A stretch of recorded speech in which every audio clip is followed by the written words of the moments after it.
you're hurting me.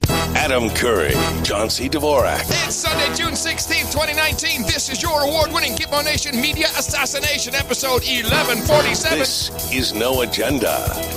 Spelunking the echo chambers of media and broadcasting live from the Titanic Hotel in Belfast, home to conspiracy theories since 1912. In the morning, everybody. I'm Adam Curry. And from northern Silicon Valley, where I'm still waiting in line at Target, I'm John C. Dvorak. It's Crackpot and Buzzkill in the morning. Boom shakalaka. Hey, John. Glitch. Oh, don't even start with that. Do you know how many people will email me and tweet me when something like that happens? You brought it on yourself. Oh, and I have the clip here. Trouble at Target today. Registers at stores worldwide were down due to a technical glitch. The glitch prevented cashiers from scanning merchandise, causing massive lines at its stores worldwide, frustrating shoppers. The company closed some stores rather than risk further aggravating people. Target says the outage lasted about 2 hours and blamed the problem on a, quote, internal technology issue. We were just shopping around, and there was an overhead page that said all the systems were down in Target, and nobody can buy anything, so they're gonna close the store. Target says the glitch was not a data breach, and Double no guest glitch. information was compromised. It was a double glitch, not just one glitch at the beginning, but two glitches in the report. Completely unacceptable reporting. Well, just a second there, Professor. We fixed the glitch. It's so lame. AP. Associated Press led off their reporting of this with a glitch. That's the first two words in their reporting. I'd like to know what actually happened. Target has had a lot of issues with their systems. Target's got a huge IT problem. And it doesn't make sense that the whole system would go down. It doesn't have like local backups or any way of doing anything and how unless about, it's all interconnected. I got a crazy Does idea. that make sense to you? Crazy idea. Could anyone pay with cash? Yeah. I don't think so. I don't think they were. Well, you did. Don't they have a little? You write it up. Or Nah, something? I don't think so. I don't think so. Using a pen, a pen and a piece of paper. No, I don't think so. Calculator. People have no for idea. The entire world, Target is closed just on a banker's holiday kind of thing. It is. People have. It's cute now, and it's still cute when you call it a glitch. And oh well, we didn't know what to do. We were just wandering around for 2 hours. We couldn't buy anything. Wait until something really good happens. And then people will be like, well, what does the word glitch mean? Maybe there's something more we should look at. Interesting Jeopardy episode the other day. The category for final today is word history, players. Here's your clue. This word for a bug or malfunction was popularized in the 1962 book Into Orbit by the Mercury astronauts. 30 seconds. Good luck. Oh, my goodness. What could it be? Let me think for a second. A bug, Mercury, I don't know. Let's go to the answer. Alec, please let me know. Jim, you're smiling. Why is that? You couldn't come up with anything, so what did you write down? What is FUBAR? Okay, it's going to cost you something. 4,200. That drops you down to 6,600. Let's go to the middle now. Adrian Griffin. She had 12,700. Her response was the correct one. What is a glitch? John Glenn came up with that word, and you almost double your score. Oh, wonderful. So John Glenn. Yes, he's to blame. Clip, by the way. He's to blame. I didn't realize that. I'm wondering if it's true. Oh, you questioned the Jeopardy? Yes, I do at this point. Oh my goodness! I don't question the way they phrase that answer or question. You have to ask it as a whatever. Maybe fine, but I'm not sure that the genesis of the word glitch comes from somebody just making it up out of the blue. I don't know. I will dig into it. But regardless, when it comes to reporting to news, this is just not, in today's world, this is no longer acceptable as news reporting. You need to give, they could have at least said it was the point of sale system, they could have given us some information. It's just, it glitch and then, whatever. And these glitches, they're going to ruin your life. Glitches. We've got too many glitches. Yeah. And this situation with Target and the whole worldwide, goes down. Yeah. Do we have any IT guys? I think we have a few guys named Ben. Yeah, someone's got to know. That can maybe help us out here. Someone's got to have some ideas. Somebody has to. Actually, somebody in our audience knows what happened. Yes. And they should be telling us. They should be sharing that information with us. Well, I've had a lot of glitches in the past 48 hours. Mm-hmm. As we were about 2 hours from Belfast, 2 hours Northern Ireland, at a wedding destination, the Belle Isle Castle, where we were guests. And it was the castle that was having the wedding. Yes, the castle that was having the wedding. I thought you were moving into the castle. No, it was the castle that had the wedding. Oh. And we were supposed to be there for me to do the show today. And it would have been really cool. And of course, I did some scouting ahead and made sure, I got multiple confirmations. The Wi-Fi is outstanding. And indeed, the Wi-Fi was outstanding. The problem was the connection to the internet from the Wi-Fi. So this castle was just in like a no-go zone. So there's no wired internet. They literally had an antenna on the roof getting the Wi-Fi, their internet signal. Yeah, I think it might have been like some WiMAX type thing. You were misled. A little bit misled. When somebody says, "Is the Wi-Fi any good?"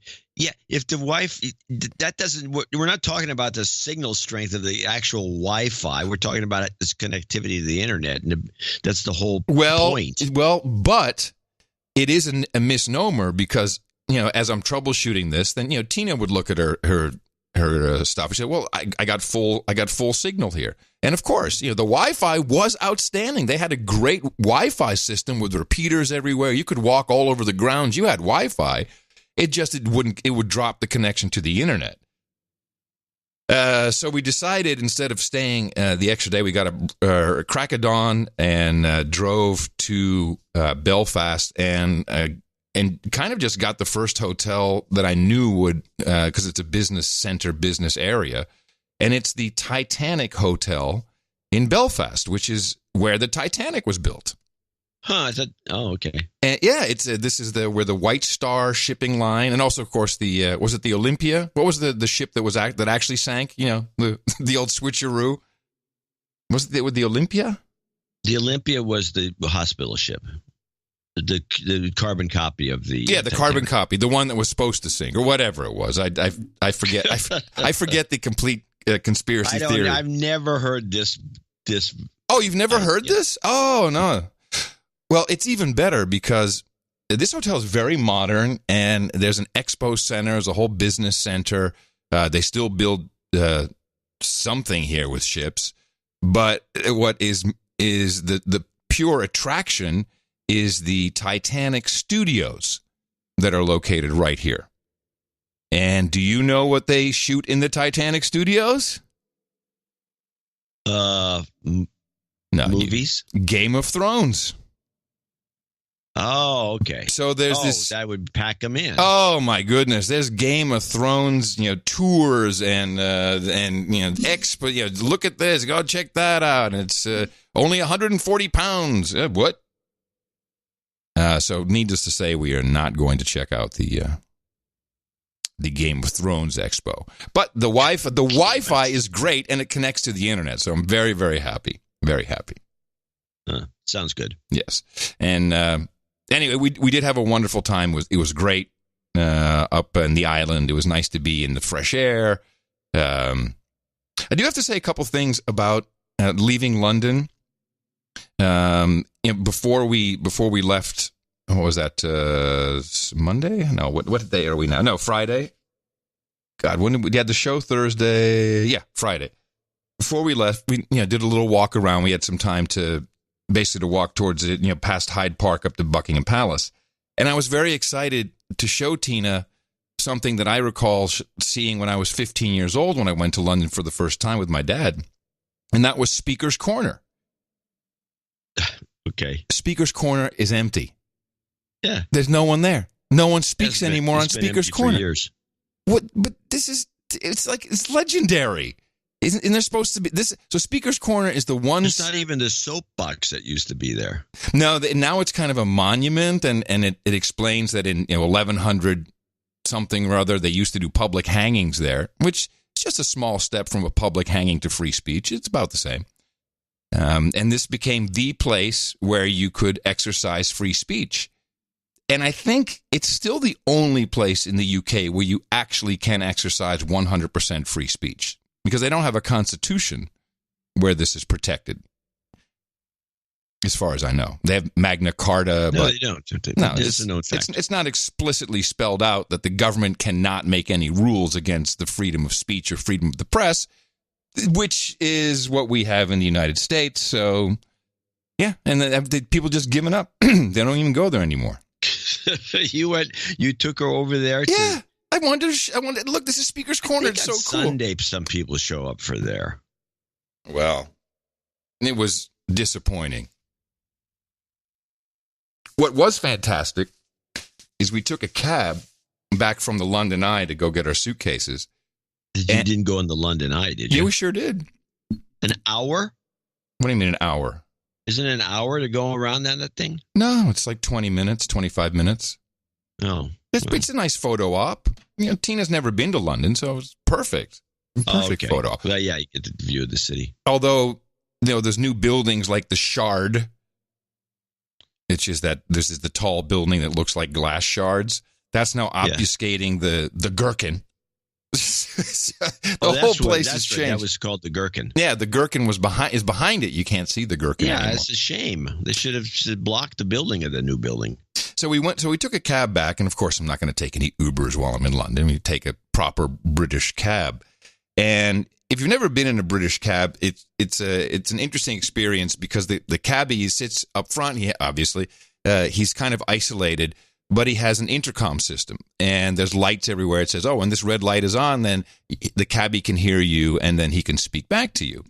And he had the windows were open, and it was difficult hearing him, because it's just, so it's like it's just kind of an but there was a great gag. But there was a telecoil logo in the cab, and I've never used this, so I switched my hearing aids to telecoil, which is this induction-based system, where just a wire in the cab will beam the audio into the hearing aids. And it worked really well.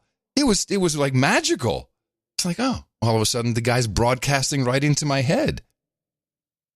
Huh. Yeah, it's really, and now it's like movie theaters. I'm switching that in an elevator. Oh, telecoil, let me turn it on. I've never heard of this. Oh, well, you've seen the logos. You'll see them on ATMs. They have, but I paid zero attention, obviously. Yeah, it's a loop system, induction loop. Yeah, I know how it works. No, I'm telling you, not everybody knows how it works. I'm kind of surprised that these exist. Well, they exist everywhere now. Now that I've noticed one, I'm like, this stuff is showing up everywhere. Yeah, but it works really well, which was the surprising part. I'm like, this will never work. But yeah, sure enough. And then if you moved your head a little forward, then it would fade out. So you have to kind of be in the right spot. But it worked. It was nice. Which was a good feeling for what came next, which was the Gitmo Nation trip through EasyJet's bag drop and boarding system. Holy crap. It's gotten really bad. I shall explain. Now, EasyJet is I love EasyJet. I've always liked it. I've always liked their prices. I don't know if Stavros, or the guy's name is, the Greek guy, if he still owns it, runs it, whatever. But I've always liked their vibe. Kind of like Southwest, which I also like, although you can reserve your seats. But you can no longer check in at the airport. You have to check in online, which is, for me, was problem number one, because the way they ask you to do this is to download their app on your smartphone. No. I don't have an app, and I don't have a smartphone, so the next thing you can do is you can print it out and take it with you, which in a hotel involves, because hotels don't seem to have printers anymore, or business centers. You have to email it to the front desk. I've noticed this too. Why is this? This is not a good development, in my opinion.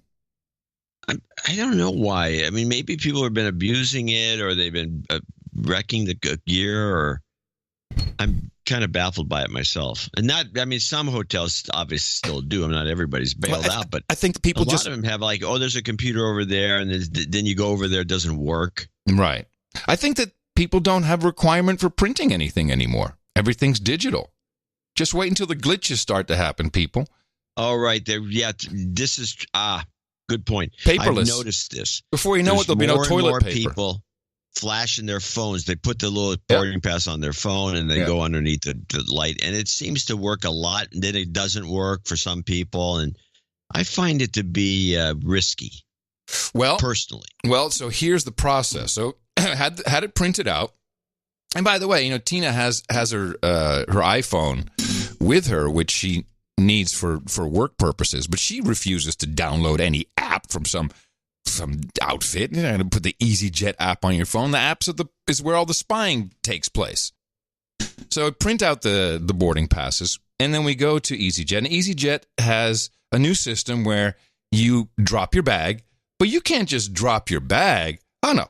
You need to put your passport in first so it can scan your passport. Then you put the bags on. Then it says, look here, scans your face.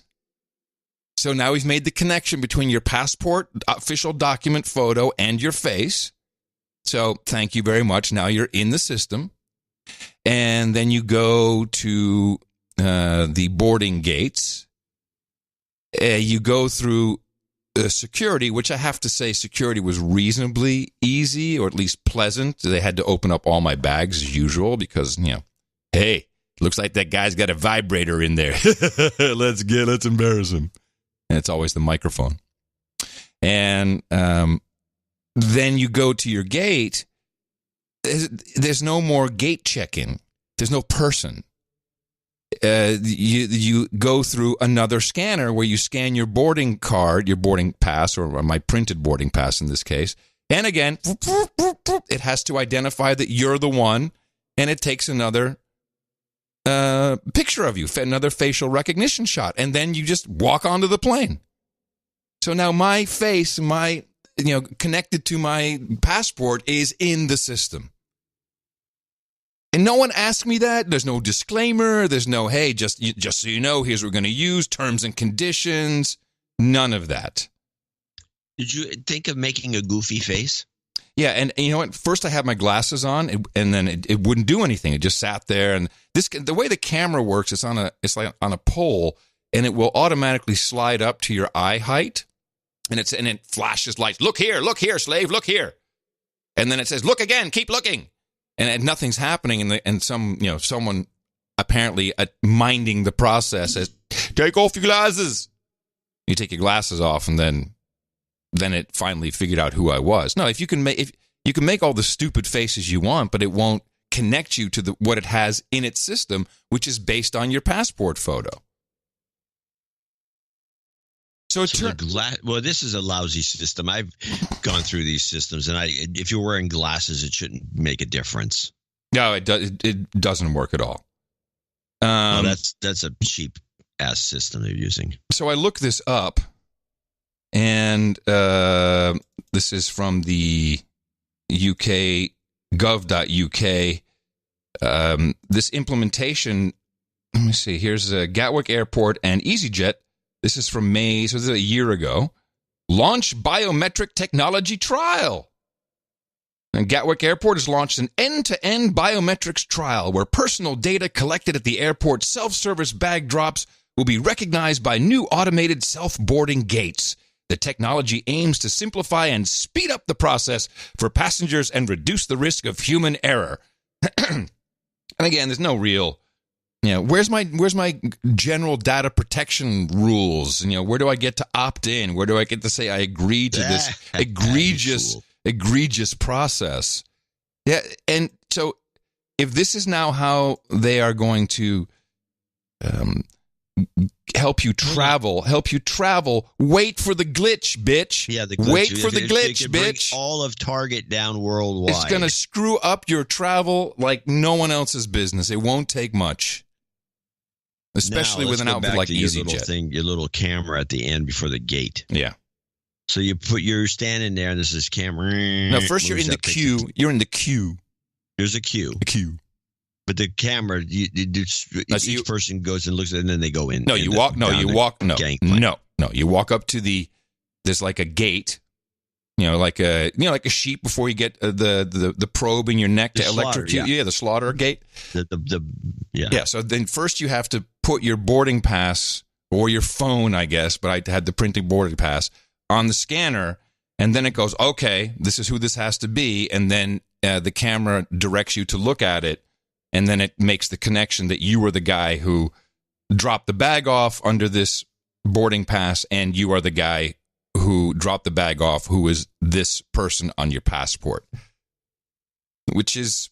And then what? And then it opens, and then you can get on. Oh, there's something that opens? Oh, yeah. It's just like the So you just can't go barreling on? No, the tube where you get off the tube. This is another thing people may not know. If you travel by train in the United Kingdom and you buy your ticket, don't discard the ticket after it's been checked on the train. And this is a mistake. This is a travel tip. People do this often.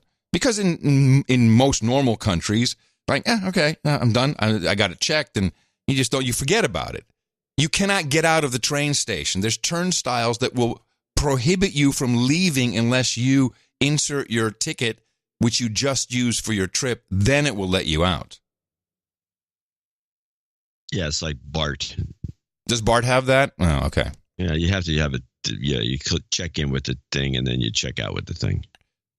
Right, and I understand when people are checking in, checking out with a pass, like an easy, rail pass that is, touch to identify. This is a paper ticket. Yeah, it's the same with the original BART. Mm-hmm. A little paper thing, and you go in. So the same type of slaughter gate is what you have to go to the airplane. It will not open until it's approved. Joe. It just really irked me. It really pissed me off. Did not like this at all. Well, it's not going to get any better, so you're going to just get more and more irked. Yes. Well, I just find that, and I'm sure that, this is what the TSA is talking about, but it's the airline that's doing this. That's the part. This is a commercial company who now has all my biometrics, or certainly some biometrics. Face. Yeah. But I don't like it. And nowhere do I see it. And, don't worry, we'll take care of it. They could get hacked. Hack my face. Well, let's see. You could next step, of course, would be you have to put your palm down and scan your hand. Mm-hmm. Oh yeah. Well, in addition to your face. Before we get to the actual and then they implant, could hack your face. Before we get to the chip implant, we have to do the palm. Yeah, that's the next step. They could hack your face, and there'd be some phony baloney out there that's somehow I think you could it seems to me there are a finite number of points that are checked on the face when they do the facial recognition software, and there's probably a way of gobbing somebody up with paint and pieces of clay and whatever to get the exact same number. Well, don't you think? No, don't you think it's possible? No. I think facial recognition is pretty advanced, and I think these guys have got it down. And I bet you can hack it. Yeah. Well, how long is it going to last? John, I'm giving that up. Here's my point. In the past week, we've heard about multiple airlines grounding their flights because their transponder systems were not working. They could not acquire a GPS signal. What had happened is aircraft outfitted with Collins ADS-B navigation and transponder equipment received an over-the-air update, which bricked their didn't brick it, but it broke their system. Update. Yeah, so that's just one example of a glitch, reported as such, a glitch that ruined people's air travel. Then you have Target. Target glitch ruined your purchasing process. Just wait until something happens to the facial recognition database at your favorite airline. These things will stack up. It's going to be like dominoes. I can't understand why people don't see that this is just prone for badness. Bad experience. It doesn't take a genius to figure that out. But I think the big glitch, the major glitch, the whopper, is going to supersede everything you said, and that is the automated update of Windows worldwide. Windows. Yeah. That brings down everything. That's the mother load. That's the one we've been waiting for. Of course it's going to happen. It's going to happen. Yeah. Oh, yeah. Of course it will. And I remember when this began, just as a little story here. All right. This was during the era of MSN when Microsoft decided to compete with AOL. And they came with their product MSN, which very slowly deteriorated into all sorts of things it wasn't supposed to be. It was supposed to be an AOL clone. But it was poorly done and poorly implemented and not well thought out. It was dumb in every way. But Microsoft was hoping to – they kept watching how AOL did these automatic updates. Because AOL would do that. They would just all of a sudden they just update, and you'd had no control over this. You couldn't stop it. You couldn't wait. You couldn't say I'll do it tomorrow. You couldn't do anything. Right. Later, Oh yeah. Yeah, I remember that. Yeah, it would take hours sometimes, especially if you hadn't logged on in a while. Yeah, Microsoft looked at this and said, our life would be so much easier when it's support if everybody was on the exact same version. So if we could do what AOL does, and they were always jealous of AOL, and they've been trying to get to that point where they could do these giant, and they just thought it was a means to an end, right, to do these automatic updates. And they do them kind of now, but they kind of spread them out a little bit. And there used to be Patch Tuesday, which is now devolved into whatever the hell it is. I don't even know what they're doing, but they want to do this. So one of these days it's going to happen. They're going to do they're going to have the be-all, end-all Microsoft patch, and it's going to bring every system down in the country. Break people, yeah, the world. Country, the world. The entire world will go down. Just along these lines, I happen to have two clips from Amazon. The first is with their chief technology officer, who I know, Werner Vogels, because he's a Dutch guy, and he's a really nice guy. But here he is defending facial recognition, their technology, which, as we know, is being used quite extensively in many of their products, their Alexa video thing, and of course their Ring doorbell, and but it's great. I don't think we're pushing it. I think we have built a really great product, and I like the guy. It's so hard for me not to make fun of how he's speaking because it's just fucking funny how he does that. But anyway, let's go on. I don't think we're pushing it. I think we have built a really great product, and it's up for our customers to decide whether they want to use the product or not. All of this comes down to how to fine-tune the model. Yeah, and if customers are actually having a particular data set and really tune the model really well, it can work really well. I think some would look at the tuning of the technology as a part of the process that right now is hurting certain people's individual rights.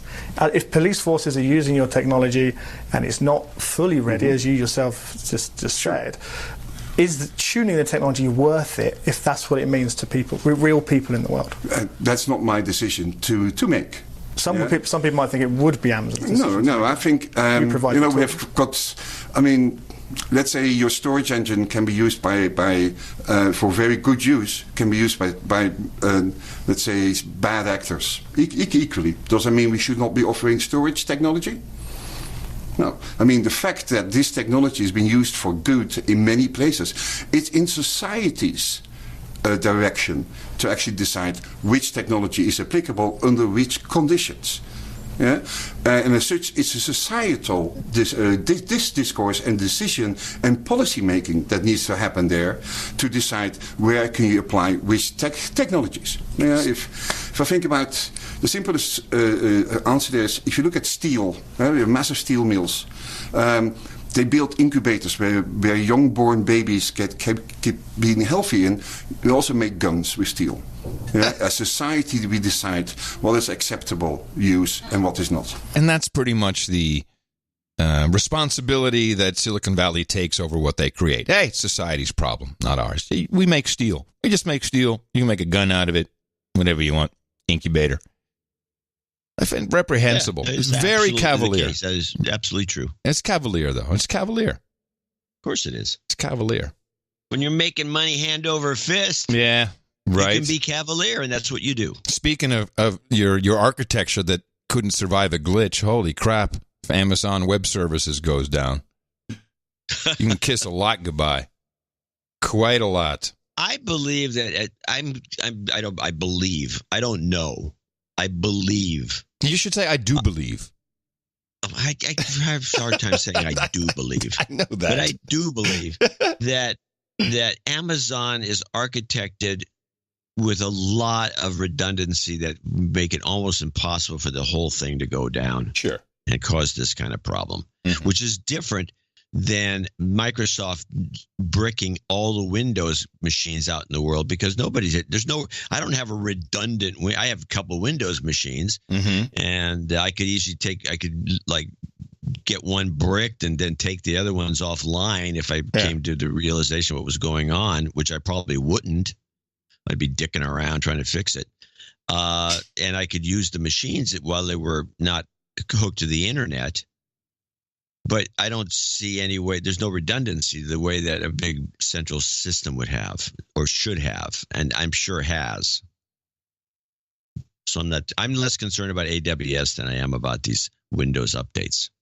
Well, while and I do believe that governments should be very involved with this technology and looking very closely at how it's being used and what the implications are. And perhaps there's some things that should be legislated. I definitely am concerned about data theft of my face theft. Someone could just steal my face and then use that everywhere. Who knows? We're just beginning with this. Now, instead, everyone's all jacked up and jitty about deep fakes, and I need to really call out NPR. And maybe it's just me, but no, it's not. Listen to this story. Now we have two government officials. We got Warner calling for legislation of deep fakes, and I think Schiff is more interesting. And this is a report from NPR, and listen very carefully. And NPR is still radio, right? It's not video. It's radio.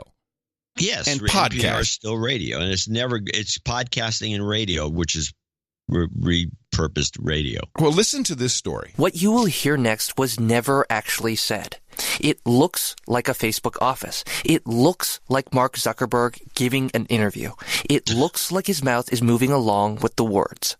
Imagine this for a second.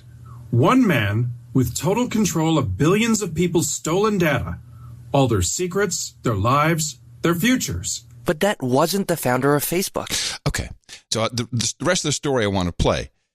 But I do not understand how when you're listening to something, you can say that this sounds like Mark Zuckerberg, because it does not. And you played a deep fake the other day.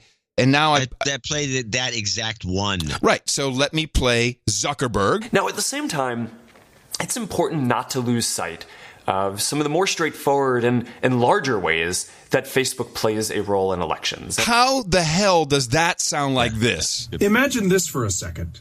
One man with it's not even the right inflection. Total control No, of the inflections are wrong. Everything's wrong. There's a little. I know where the connection is, I think. When you see the video, people go. It's like when we look at CSI and we hear we talked about this in the last show. I know, but I want to say it again. But let me just say something, which is I think there's a little gravelly aspect to his voice, and I think they captured that. It's not even fucking close. It's not. Oh, but you just think it's not even in the same No, league. It's not in the same league at all. When you see the video, apparently NPR gets as stupid as everybody else. Oh, that must be Zuckerberg. It's not. Well, there are voice actors who do a better job than this. I would agree. Well, that's true. In fact, the Obama one that is floating around was actually done by Peel, the movie guy. Sure. He does a good impression of Obama, and they just made Obama's mouth move around a little differently, which was pretty poorly done. And he did the voice, and it sounded, there's Obama.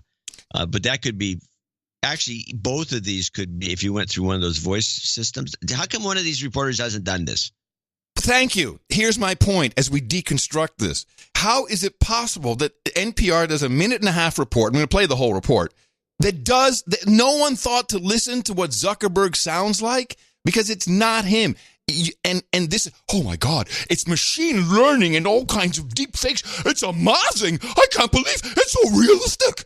It's not realistic. You can there's probably 100 people you could hire to do a better job for your deep fake. But now somehow there's this illusion being created, which we need to legislate clearly, that machine learning can create deep fakes. Again, the real Zuckerberg. These effects operate at much larger scales, of 100 times or 1,000 times bigger than what we're discussing here today. And here's the deep fake. Moving along with the words. Imagine this for a second. One man with total control of billions of people's stolen data, all their secrets, their lives, their futures. Many of these dynamics were new in this election, and at a much larger scale than had ever been seen before in history. But that wasn't the founder of Facebook. It was instead a deep fake created by an artist in the UK and posted on Instagram. This technology is quickly becoming a national security concern. Bullshit! The House Intelligence Committee held a hearing Thursday warning of the threat. With sufficient training data, these powerful deepfake generating algorithms can portray a real person doing something they never did or saying words they never uttered. That's Committee Chairman Adam Schiff. The disaster scenarios are obvious.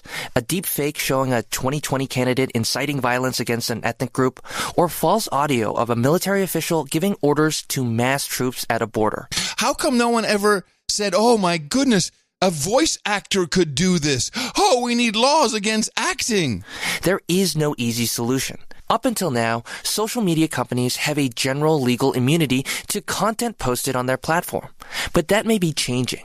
Listen to this question from Schiff. Is it time to do away with that immunity so that the platforms are required to maintain a certain standard of care? Any effort addressing the threat of deepfakes standard of care involves increasing public. What does that mean? Well, you'll hear it. They actually make an interesting point. Away with that immunity so that the platforms are required to maintain a certain standard of care. Any effort addressing the threat of deepfakes involves increasing public awareness. But even this poses a problem. It's called the liar's dividend. Here's Citron explaining what that is. Once you get everyone all educated, then, you have wrongdoers point to real video, genuine audio and video that show them doing something illegal or wrong, right? And they get to say, it's a deep fake, pay no attention. These technologies are evolving rapidly to the point that almost anyone can use it. Here's Lindsay Gorman, the Fellow for Emerging Technologies at the Alliance for Securing Democracy. What used to be something that was available only to sophisticated machine learning experts is now becoming available to the general public. So, as the witnesses to Thursday's committee hearing attest, it may only be a matter of time until deep fakes affect our politics and our national security. I mean, it's so ludicrous. And that NPR, an audio programming outfit, says, oh my goodness, that's just like Zuckerberg. Can't you hear it? I mean, here's another. These guys, I don't understand if they're going to do a long report like this and look into this and especially if you're going to be panicky and hand wringing and sounding like an old woman. Why you don't bring it? Aren't journalists? I'm asking you. I can answer this. Why aren't journalists doing what you're supposed to do, which is have competing opinions? Here's the yes, the no, and the maybe. And bring out the guy who's a voicegram guy. A guy can run it through a machine and say, this is clearly not Zuckerberg's voice. Problem solved. We noticed that video had taken over people's brains many years ago. We don't do it anymore. I just grabbed a 20-second clip. We used to play clips called bad acting clips. We take, you, John, in particular, you take a clip from a television show, CSI as an example, and you just listen to the audio, and then you hear how bad the acting is. Why can't you just love her? She's so easy to love. You know nothing about my daughter. You hear me? Nothing. I know that she is good and strong and deserves all the love this world has to give. Can't you see that? Sounds so believable. I mean, that is totally... That's a great clip. That's Emmy Award-winning shit right there, ladies and gentlemen. So... people are losing the ability to hear. And anyway, Warner, he's senator, right? Senator Warner? Yeah, I believe so. He ties this deep fake thing into, we need to legislate, because this is about legislating. Now, they're only saying social media. I have no idea where you probably would want to think about legislating the technology, but okay, I guess social media, they want to take away the Section 203, and they're doing it in a very stupid way. And this is, well, you'll hear it. Trump in 2016, he may have been a naive candidate then, but he welcomed Russia. If they got dirt on Clinton, lay it out.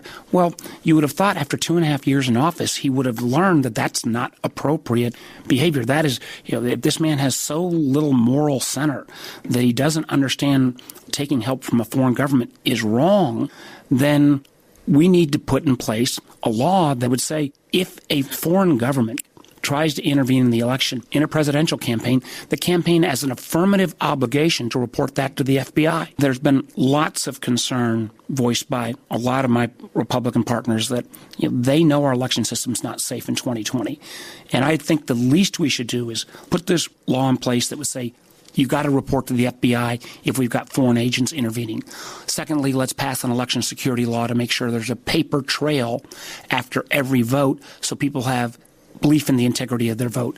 And third, let's go ahead and put some guardrails around some of these social media companies so you cannot use deep fake technology or create fake personas the way the Russians did on Facebook in 2016. What? The Russians use deep fakes all of a sudden? Holy mackerel, talking about jumping to conclusions. What deep fakes did oh, wait a minute, stop. Ludicrous. So the reporter talking to him asked him immediately what were the deep fakes that the Russians did to get a response, right? No, they went straight to another topic on the show. No, of course not. It's just accepted. I would have asked him. I said, what deep fakes were involved in the 2016 campaign specifically? And he would have, what would he say?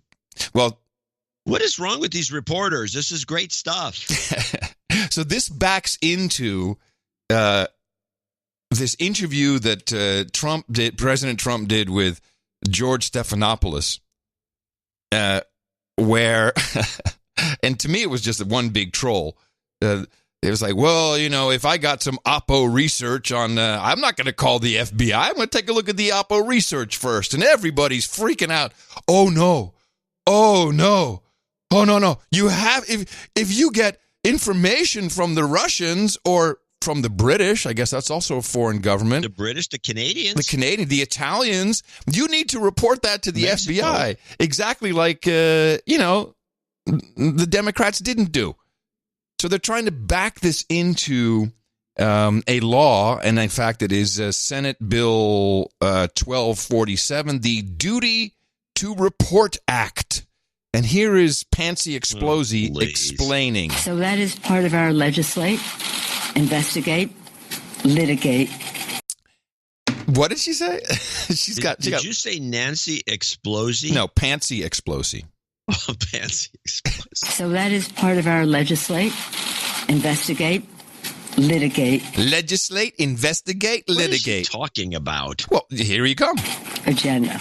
We're doing this, and at the same time, we are honoring our oath of office to protect and defend the Constitution. Yeah, you see, she's introducing a bill, or the concept of this bill that's now running through the Senate, and she's trying to say, this is our responsibility, is legislate, investigate, and what was the third one?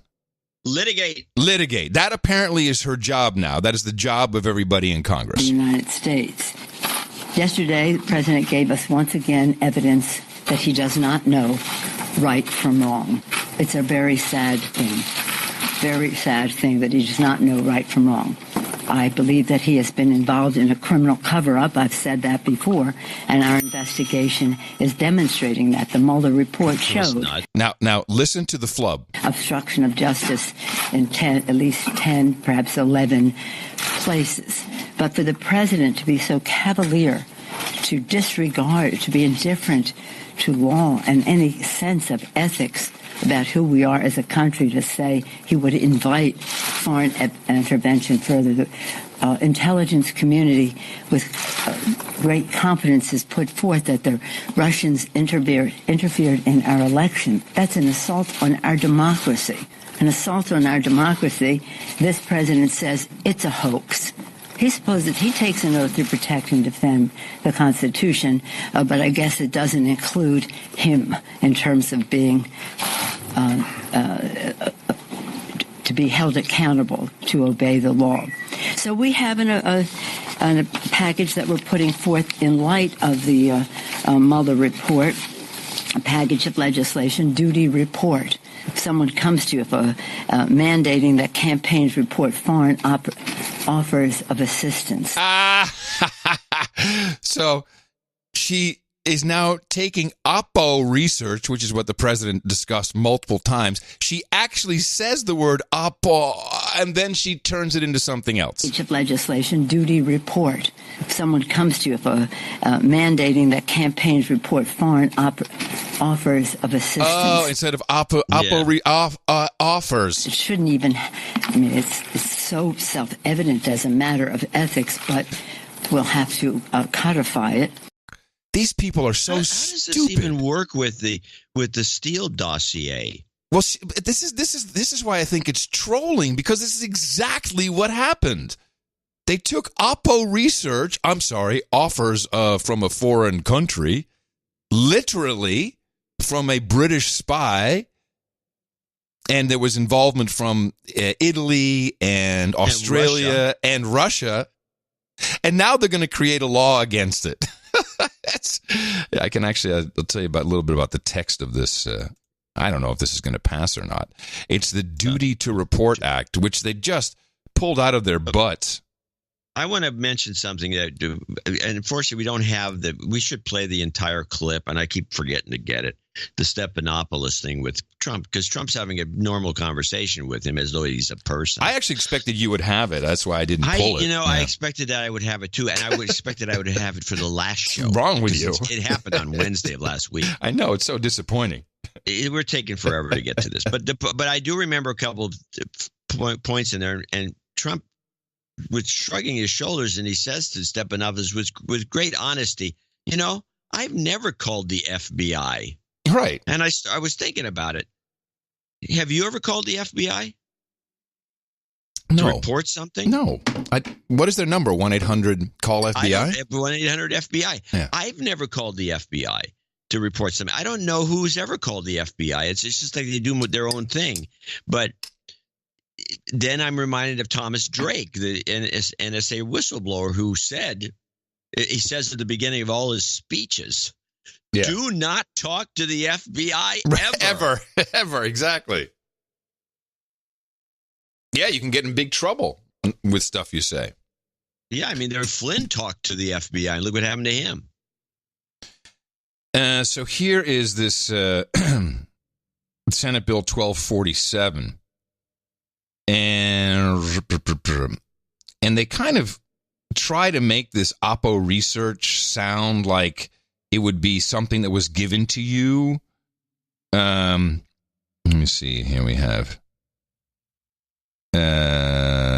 In general, if a political committee or applicable individual receives an offer orally, in writing, or otherwise of a prohibited contribution, donation, expenditure, or disbursement, the committee or applicable individual shall, within 24 hours of receiving the offer, report to the Federal Bureau of Investigation, to the extent known, the name, address, and nationality of the foreign national making the offer, the amount and type of contribution, donation, expenditure, or disbursement. In general, it should be unlawful to knowingly and willingly fail to comply with this subsection. Oh, this could be a nightmare if you think about somebody. It's impossible to do. Yeah. Well, think about somebody being spammed by fake offers.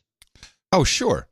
From foreign governments. Just keep sending them in, and if they don't report them, you can bust them. And I like how they add in here the definition of applicable individual who has the duty to report means an agent of a political committee, a candidate, an individual who is an immediate family member of a candidate. Hello, Donald Jr. Or any individual affiliated with the campaign of a candidate. An immediate family member, individual affiliated with the campaign. For this purposes, the term immediate family member means with respect to a candidate, parent, parent-in-law, spouse, adult child, sibling, and then it goes on and on and on. Well, this really invites entrapment. It's big time. So I don't know if this will pass. It probably won't. It's kind of dumb.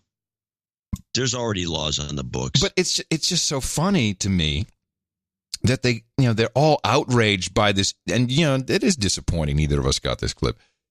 It's about opposition research, and they're all outraged that the president said, "Nah, I'll take it." Everyone else does. Everyone does this. That's why it has a name, Oppo Research. Everybody knows this. I'll take it. Oh, he's above the law, breaking the law. Oh, they've gone berserk over this. Nuts. It's unbelievable. Nuts. But it's like one of their things, they're looking for these. I don't know what they hope that these things hit the home run or something. I'm not sure. I have no idea, but is anyone running the country anymore? What are we doing? No one's running the country, which No. is, in my opinion, of course, a good thing. Let's take a look at catch up with the Trump campaign. I got nothing to say. That's a good thing, I guess. All right. It is a good thing. What are we catching up with? Let's do the Trump campaign outlines on CBS. Okie dokie. President Trump is getting ready to kick off his re-election campaign, but just days before Mr. Trump's announcement that he'll seek a second term, some opponents are trying to keep him from finishing this one, calling on Congress to launch impeachment proceedings. Nicole Killian is at the White House. President Trump spent part of his birthday weekend at the golf course, ready to take a campaign swing to Florida Tuesday to launch his re-election. He started making his case for 2020 on Twitter, writing, "The Trump economy is setting records and has a long way up to go. However, if anyone but me takes over in 2020, there will be a market crash, the likes of which has not been seen before." He added, "We are doing great in the polls, even better than in 2016, and will be packed at the Tuesday announcement rally." We've had over 100,000 RSVPs so far. They keep coming in every single day. What does that tell you about enthusiasm? I think it means the enthusiasm is pretty good out there. But at rallies across the country, protesters sounded more calls for the president's impeachment. And we must begin it now. And he continued to take heat for these comments to ABC News. If someone else offers you information on an opponent, should they accept it or should they call the FBI? I think maybe you do both. I think you might want to listen. Despite trying to walk them back, I'd report it to the Attorney General, the FBI. Democratic presidential candidate Pete Buttigieg tells Face the Nation's Margaret Brennan the president should draw a clear line. If you think there's a foreign effort to tamper with an American election and you're an American who cares about America, you call the FBI. This shouldn't be hard. The president and his campaign team dispute some polls that show him trailing key Democrats like frontrunner Joe Biden. A Trump advisor tells CBS News expect the president to unleash more attacks against the former vice president as he jumps into full campaign mode. Rena? Nicole Killian at the White House. I mean, can you imagine if a bill like this passed? I mean, the FBI would be overwhelmed if people actually stuck to it. The amount of now that I think about it, I did try to get call the FBI once. I went. It had to do with these robocalls, or something along those lines. And so you go to the FBI to find out who to call, and there's nobody to call. But they say if you have this problem, there's some scam, go here, and you go to a website. And then the website gives you a bunch of instructions that are just like too much for anybody in their right mind to do. They obviously do not want to be contacted on every little stupid thing. Call your local police is their attitude. Yeah. And it's apparent that the FBI would be against this because they would be just swamped with bull crap. If the way I read the proposed bill, I mean, people in Congress receive, it's lobbying. Lobbyists contact them all the time. By the definition of the bill, you could say that a lot of these lobbyists are trying to interfere. Hey, here's what I'd like to have done. It makes no sense. Yeah, especially with the lobbyists now that you mentioned it. Yeah. There's a lot of foreign agent lobbyists. They're crawling all over the place. They're from every country in the world. And luckily, though, everyone voted for a salary increase, so they won't have to, they won't have to take money from lobbyists, and they won't have to do insider trading, as Alexandria Ocasio-Cortez said. So. No, what it does, it gives them more money to trade with. Hey, I got another $4,500. Buy some puts. Let's go long. Oh man! So this was some news that none of the media is picking up on. All right. And I got a kick out of it when I spotted it, and I thought it would be something worth listening to. O.J. Simpson's decided to go on Twitter. Yes. Hey, Twitter world, this is yours truly. Now, coming soon to Twitter, you'll get to read all my thoughts and opinions on just about everything. Now, there's a lot of fake O.J. accounts out there, so this one, at the real OJ32, is the only official one. So this should be a lot of fun. No getting even to do. So God bless. Take care. It's getting even with somebody. Here's the second post. He's done 2 now. Hey, Twitter world. You know, for years, people have been able to say whatever they want to say about me with no accountability. But now I get to challenge a lot of that BS and set the record straight. More importantly, I'll be able to talk about everything, especially sports, fantasy football, and even politics. But for now, let me just say to my fellow fathers out there, Happy Father's Day, and God bless. So this is a new low for Twitter. And where's his blue check mark? Oh, he doesn't have a check mark? No. We need to start a campaign. Get OJ a check mark. So he puts up these 2 posts, and he's already up to 325,000. Verify OJ. Hashtag verify OJ. He'll be over 1 million shortly to do these half-drunken kind of rants or whatever. He's going to get back at some people. Is he a boozer? Is he a drinker? It's going to be great. Is he a drinker?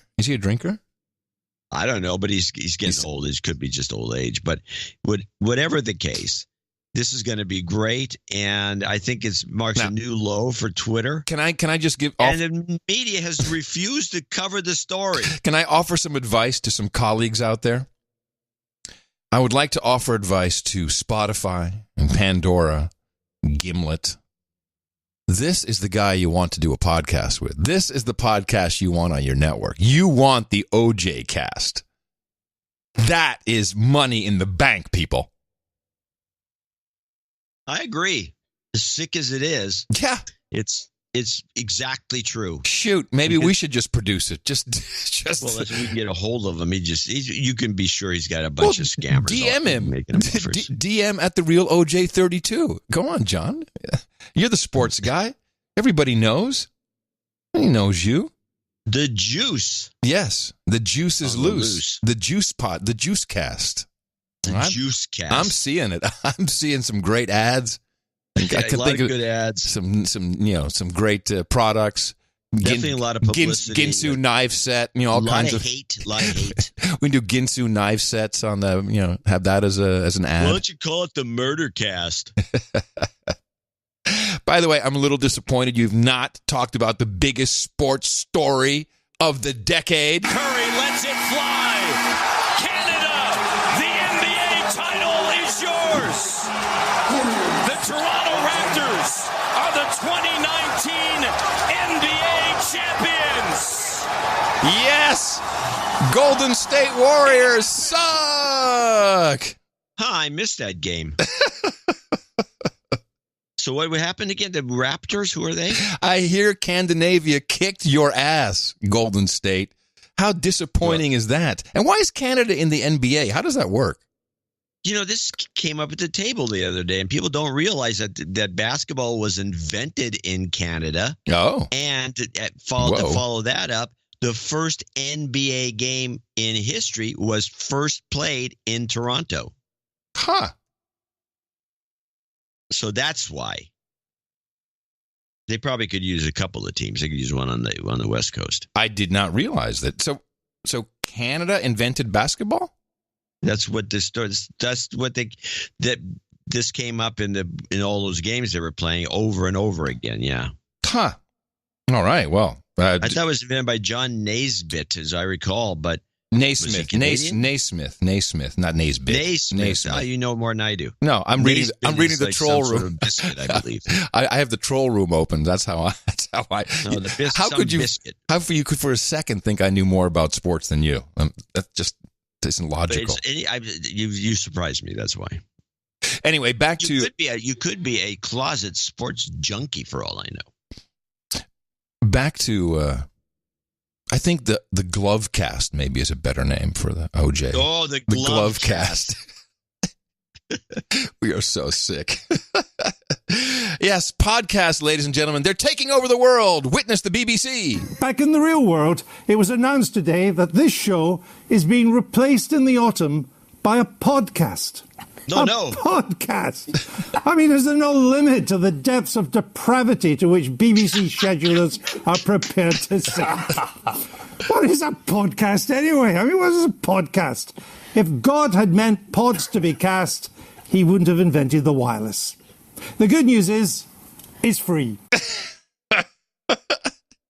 That's one of my favorite clips of the week. Depths of depravity. And I got an ISO. A podcast. I just love just how he's so denigrating this guy. That's what's it, Andrew Neil, whatever his name is, Andy Neil. Some old fart. just that beginning again. Back in the real world, it was announced today that this show is being replaced in the autumn by a podcast. A podcast. I mean, is there no limit to the depths of depravity to which BBC schedulers are prepared to sink? I think that's... It makes me so proud. I'm very, very proud of that. I would give you a clip of the day, but I'm not going to. And with that, I would like to thank you for your courage and say in the morning to you, the man who put the C in Canadian basketball, John C. Dvorak. Well, in the morning to you, Mr. Adam Curry. Also in the morning to all the ships at sea and the boots on the ground and the subs in the water and all the dames and all the knights out there. And in the morning to our trolls. We got a lot of them. The trolls are in the troll room. You can find them at noagendastream.com, where you can also listen live to the program. And there's many programs. It's 24/7, so there's always someone in there listening, commenting, trolling. And we're not bashful about it. It's trolls. So go in there, show your best trollage. NoAgendaStream.com. And we also like to say in the morning to CSB. I think CSB has changed his name on the art generator. I don't know you could do that. Yeah, you can apparently. And he's what is his name then? Wait, let me guess. It's Charlie Sierra Smith Bravo Bingham. Well, it turns out it's the name CSB has now been hijacked by some dude named Comic Strip Blogger. Oh no! And who's very mad at you because you apparently have blocked him on Twitter. So. That's because he was not that I don't like the guy. Yeah, you blocked him though. That's not a real likable thing to do. Well, he was I was getting too much material from him that wasn't valid. Stop with all the great material is what you're saying. That's what a block means to you. It's just too much good material. Please, yeah, I have to slow you down. What it is. I'm not there to. I'm just there to. I don't know why I'm there. I don't even know why I go on Twitter. I should get off of it. Well, this was the artwork for episode 1146. The title of that was Googers, and CSB, aka Comic Strip Blogger, did a great piece of art. It was the Fort Trump logo. And it was nice. It was done with kind of pixelated camouflage background.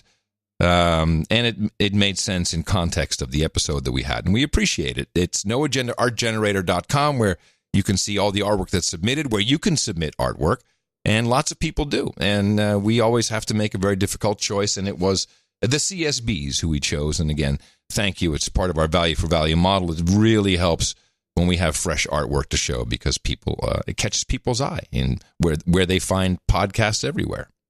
So thank you. Well, we have 3 executive producers and, again, no associates for some weird reason. Second time in a row. This is odd. Yeah, also, this is the second time in a row that we have no checks that are over $50 that came in. In fact, the pile of checks is very small. It doesn't make a lot of sense to me unless maybe that's the way the intelligence agencies are sending us money. checks. They send checks, and we're not doing it right. We're not doing their bidding. I don't know what it is we said wrong. But the top of the list is, in fact, I have the bonus clip. This is Sir Dave Fugazotto. Oh, hold on. Where was your bonus clip? I didn't listen to your bonus clip, so I didn't know what it was. Fugazotto! Now I know what it is. Let's just make sure we recognize that name again. Fugazotto! All right, Sir Dave comes in. So I played that for Jay. She's in the office and she's doing something, and she hears this Fugazotto screech, and she goes, "What the hell is that?" And I played it again, and it makes you laugh because Fletcher cracks his voice in some very controlled way at the end of the Fugazotto. Fugazotto! Yeah, it's just on the end there, isn't it? Yeah, it's unbelievable how good this guy is. And so I was going back and forth with him. I said, maybe we should reintroduce we had a gimmick about 4 years ago, I think, where we would let people donate a certain amount of money. They'd get a Fletcher call out. Oh, that's a cool idea. Yeah, we did it. Yeah, yes, we did it, but it's a long time ago. Let me see some of the yells we have. Donald! That's one. Of course, there's the classic. Putin! It's the crack at the voice every single time. Yeah, he's just very controlled. He's good at that. It's very good. I don't know. I mean, that is a skill that I was talking to Jay about. I said, this is a voiceover skill that is not something anyone can do. And I don't know anyone else who can do it is like this. I mean, it's unbelievable. Oh, I believe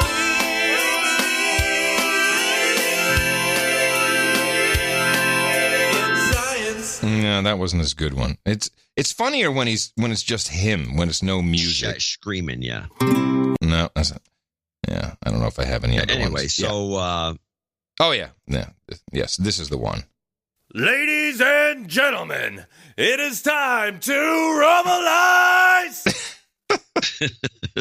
That's a good one. All right, so there's a promotion you're working on. Very good. Happy to hear I'm that. thinking until we get to the promotion, anyone who donates, Sir Dave did $999.99. Anyone who does a grand or more will get a call out for him. Oh wow! In the meantime, but the promotion will be the original promotion. I went back and forth with Fletcher, John, about this, and he reminded me that it was an old pie donation at 314-15 that we did it for, and we did it for about 2 or 3 months. But I was thinking of just doing it for about a month. But if anybody wants to do $1,000 at any time, well, I think he'd be more amenable to throw out your last name, and then you can put it on your phone or whatever you want to do. That was the original idea. Oh, but anyway, so let me get to the donations. Sir Dave at $999.99.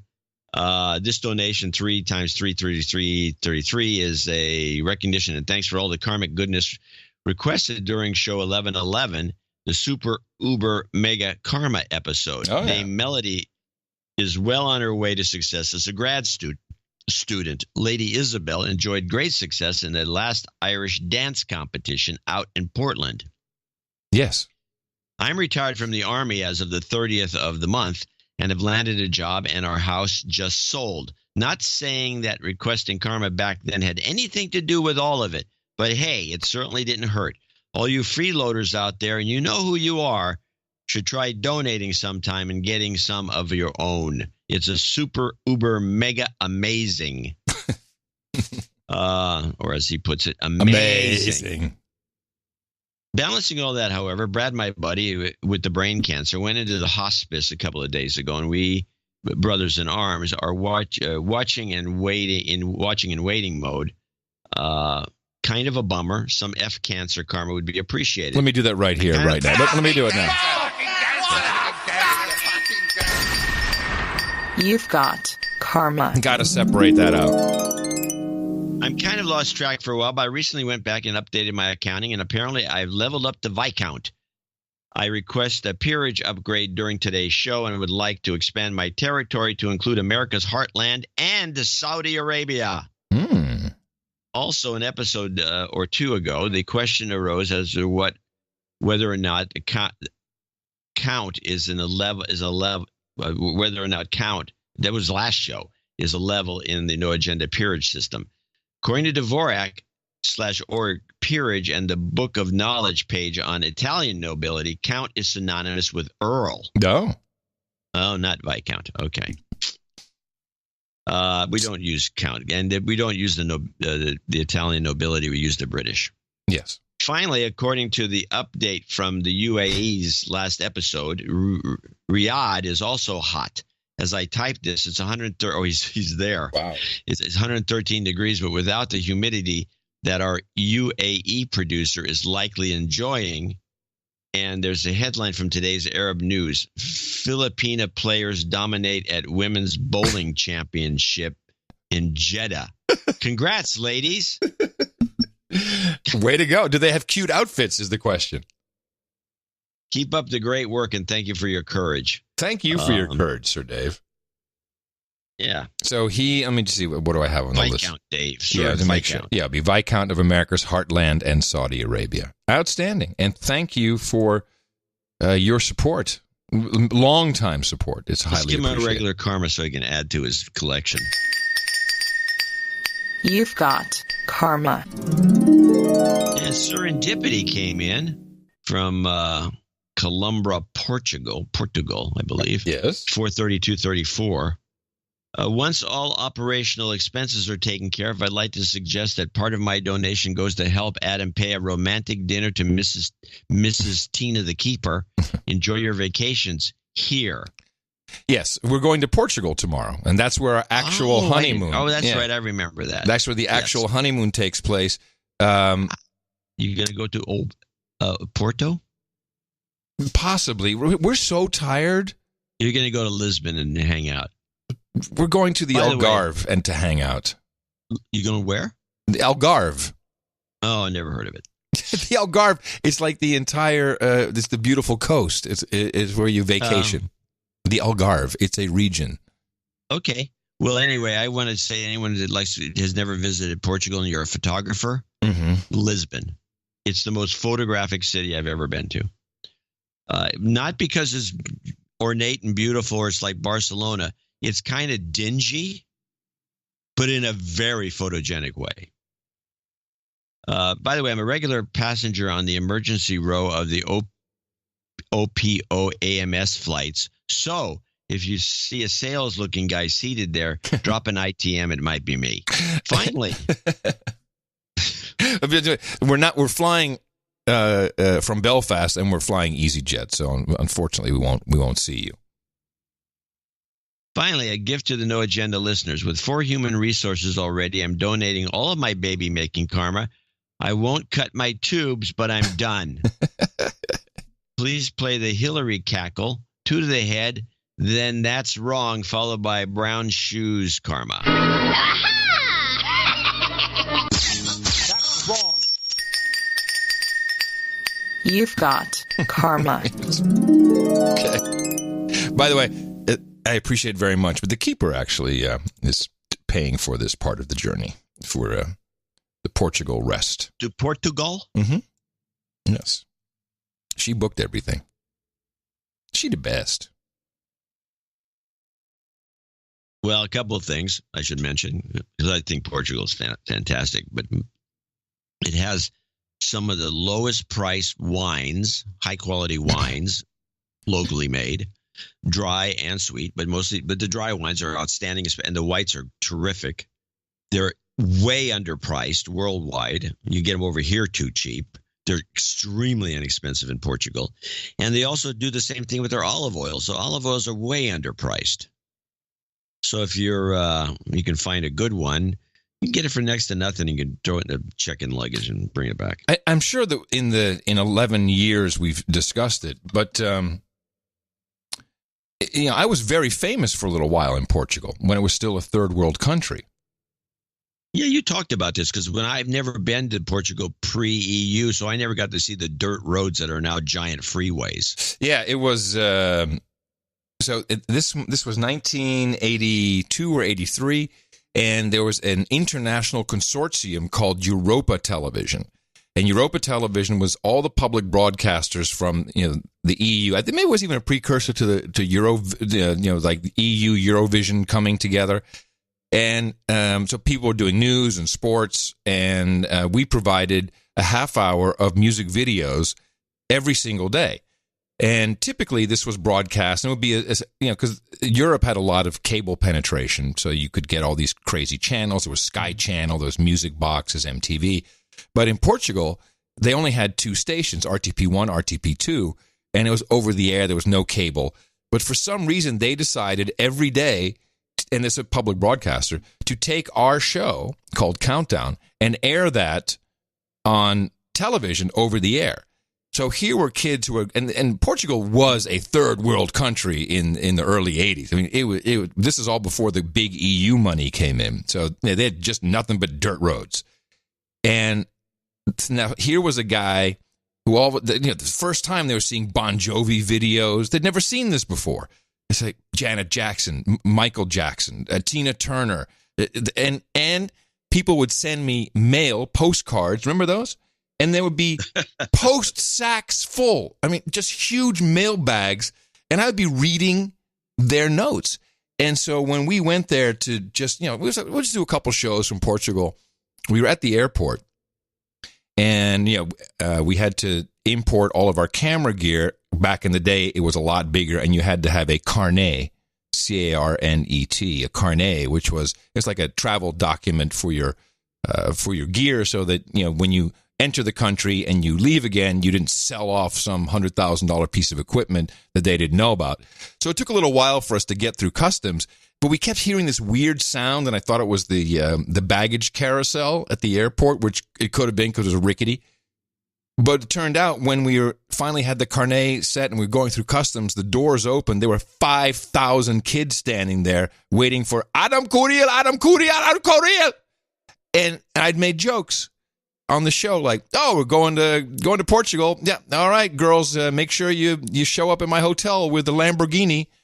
Dude, I still have paper clippings, front page, where girls showed up with their dad's Lamborghini to give to me. It was outrageous. And just one of the trippiest things I've ever witnessed. And now no one knows who I am. It's done. I'm nothing. Fame is fleeting. So I'm gonna see if we can find any old people while we're there. Like, "Hey man, remember me, baby? Let me show you a picture of what I used to look like." Yeah, you should do that. You'll get a badge or a button. Maybe I'll get something. A big giant button, like the podcasting button. We have a big giant button with your yes. Old face on it. Said, "This used to be me." Hi, I used to be famous. Surely you remember me. Famous. All right. Well, maybe someone will recognize you. It happens. Yeah, maybe not. We'll find out. Maybe not. Well, I do recall someone gave me a port wine from my birth year, 1964. And I saved that, and when I turned, I think 40, I opened it. God, that was some dreck. It completely gone bad. It was horrible. No, 64 is not a good year. Now, if they were smart and given you a 63, which is still good to this day, and just kind of X'd out the 3 and written down a 4. No, none of that. You would have had a bottle of killer port. Oh man, I remember at a certain point, we had all these autograph sessions, and it was like, and we had this promoter. We were like, Alessandro Basht was his name. Alessandro Basht, today we take autographs very close by. And we get in this Renault Espace van, and we drive for 3.5 hours through these dirt roads. Like, what are we doing? And then, there'd be a crowd of, several hundred kids there. But then the punks showed up, and they were on, like mopeds and bicycles, and they were spitting at the car and jumping on it. It was crazy. I got to find some of that video. I got to post that if I can find any. Yeah. Good times. Sounds good. Thank God the EU came in and straightened those people out. Well, it's definitely not the same country. Enslaved them into obedience. Well, under their old rulers, it wasn't much better. No. Sir Colin, the friendly fat man, is our last associate executive producer. He's the third one. That's all we got. $360.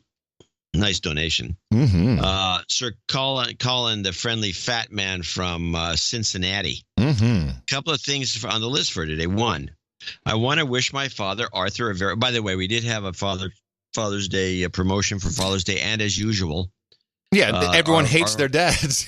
They hate their dads. They hate their moms. They have no Valentines, but they love Fibonacci numbers. That's right. Go Fibonacci. Boo dad. Boo mom.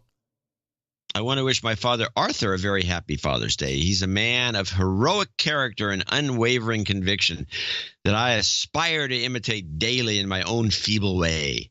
He has made me into the man I am today, and there is nothing I could ever do to repay him for all he has done for me and my 6 siblings. So the next best thing is to recognize him on the best podcast in the universe. This donation amount is Magical Shape-Shifting Jew, $18 donation times 20 nice. For his 7 kids and 13 grandkids. Oh, God bless him. Nice. I also want to wish a happy Father's Day to my brother Stephen, and my 2 brothers-in-law, Chris and Kevin. I was involved in the Cincinnati meetup back in May and forgot to send you guys the picture attached of our group. It was a great get-together, and we even had a Baron humble us with his presence. Nice. As many have said, it was an amazing feeling to be able to talk about whatever we wanted without much, if any, concern for upsetting our table mates. Yes, that's how it works. I recently took the first step, number 4. That was number 3. Number 4, I recently took my first step into the property ladder and bought a house. Yes. I knew it was the one when I saw the street address included the magic number 33. Now, my mother would really like me to find a keeper of my own and go along with it so I could get some house relationship karma. Yeah. So that's what he wants. Yeah. Well, that's what his mom wants. Yeah, that's what his mom wants. We'll give him some too. We know that what he wants is really just some awesome hookers. Man, you know what? You heard that, Tina.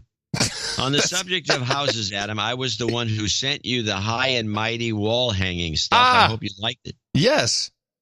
I hope you liked it and it worked out for you. Hearing your thoughts would be great. What is he talking about? Okay. Would be great if you could mention the website, designtobestuckup.com to my fellow producers. I'm glad that he finally sent this in, Sir Colin. So when we said that we were, that we had bought a house and we're going to move into the house, he sent us a whole bunch of these designed to be stuck up items, and you can like what? Well, it's hooks, but also there's a shelf, so there's no holes. You don't drill any holes, and it's you have to look at the website to understand the system. But you can hang up to like 30, 40 pounds in some cases without drilling holes. The stuff just sticks to the wall and drywall. It does it with drywall too. It's very cool. Designtobestuckup.com. Thanks for everything, and along with the karma, can I get some magical shape-shifting Jew and Putin on the Ritz? Thanks, Sir Colin the Friendly Fat Man. If you're blue and you don't know where there's fake news, why don't you get your Gitmo fix? Putin on the Ritz, dressed up like $1 million trooper, trying not to look like Anderson Cooper. Super Pooper, come let's mix where John Podesta walks with kids. Oh, I mean pizzas in his mitts. Putin on the Ritz.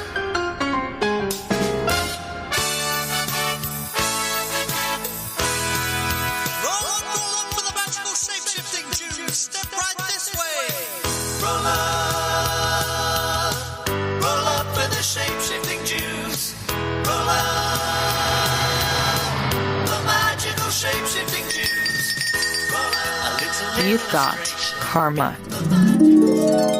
All right. Well, we want to thank these 3 folks for becoming the executive producers for show 1147. Yeah, and once again, no associate executive producers, which is very odd. Very odd. We don't see that often. He did mention the Cincinnati meetup. Let me see. Dave, it was No Agenda Torrent Dave back in the day. At the London meetup, he did do a $50 cash on the spot donation. He neglected to add a note. He just wanted to be de-douched. You've been de-douched. And I have a report from the Copenhagen meetup, which was just the other day.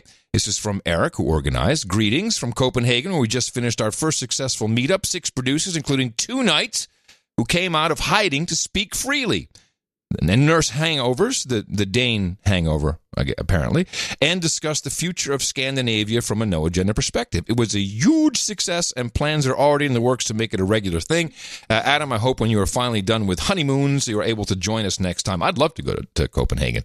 I would, too. I'll go. In honor of the Copenhagen Nights and our lengthy discussion of the number 33 and how much Adam really knows about its origin, I've made a donation, $66.66. We'll be thanking him later on, of course, as this is my first donation. Please de-douche me and kindly call out Pablo Ponting as a massive douchebag.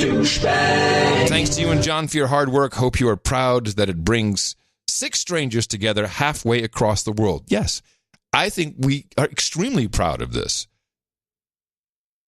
John? I'm actually stunned by it. I'm although I'm not surprised. And I'm specifically not surprised about the fact that people all get along, because the nature of the show is it does have a mindset that if people subscribe to it, they will be happier.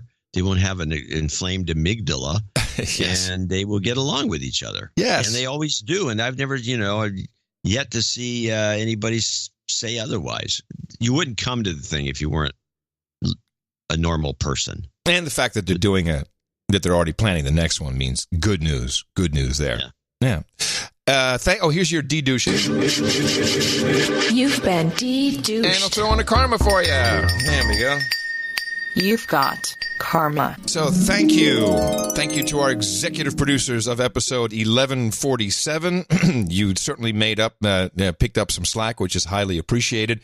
For those of you who are interested in our value for value proposition, all you have to do is think about what the show was worth to you, what kind of value it provided, this episode, more than one episode, how many you've been listening to, and just send this to us. And you can do that very simply at Dvorak.org/NA. That's right. I'll be doing another show from the honeymoon on Thursday. Make sure you're there. Our formula is this. We go out, we hit people in the mouth.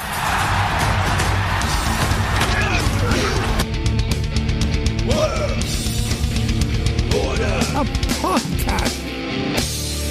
Shut up, slave.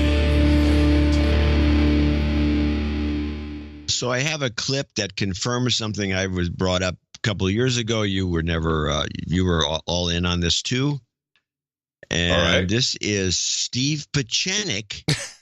Hey, what are you doing on my beat with my handler? Steve Pieczenik on North Korea tourism. For the most part, North Korea right now is a country waiting to be helped. And why do I say that? There are beaches there on the southeast of North Korea, and they want to open it up and make it a tourist attraction by October 2019. And Trump is the right person in the right place for the right time in order to make that type of deal with Kim Jong-un. Now, Kim Jong-un knows he has to open up North Korea. There are no more missiles he can fire. There's no more radiation that he can shoot out because it's really not a benefit to North Korea.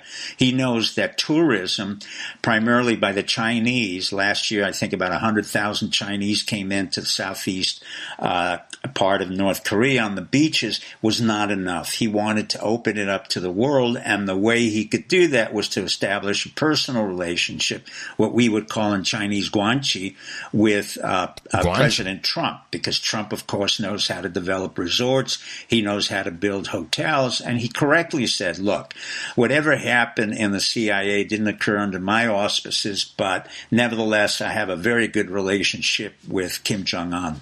I believe that. And I believe that Kim Jong-un will, in fact, make a deal with Trump.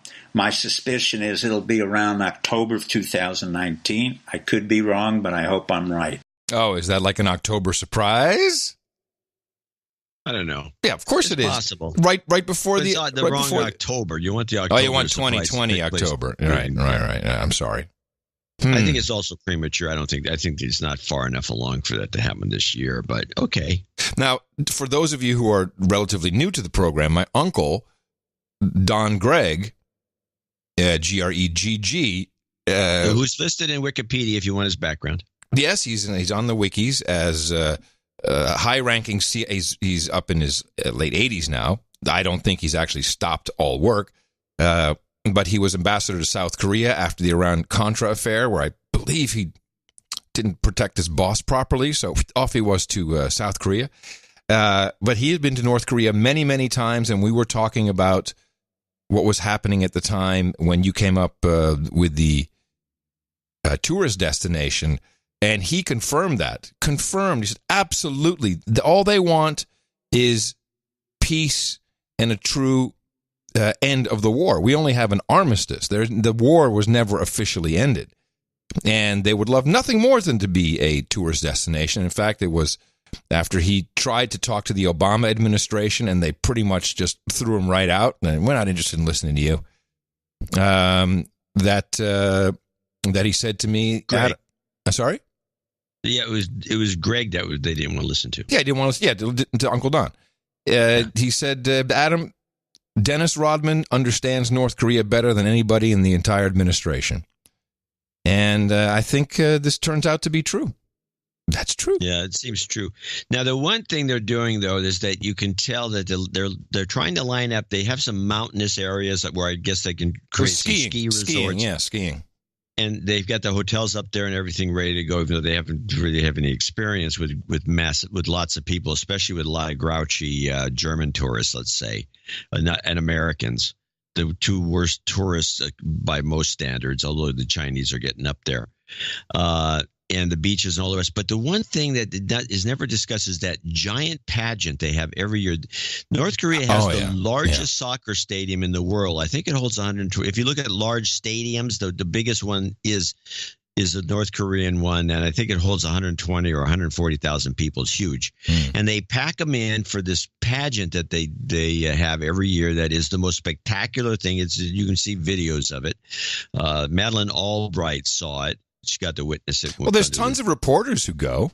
And a lot of reporters go. Yeah. But the thing about this thing is it holds so many people. They could do one for tourists, and I'm telling you, people would pay $1,000 a seat. Yeah, you could do it just like the Main Street Electrical Parade at Disneyland. You could do it two times a week, easy.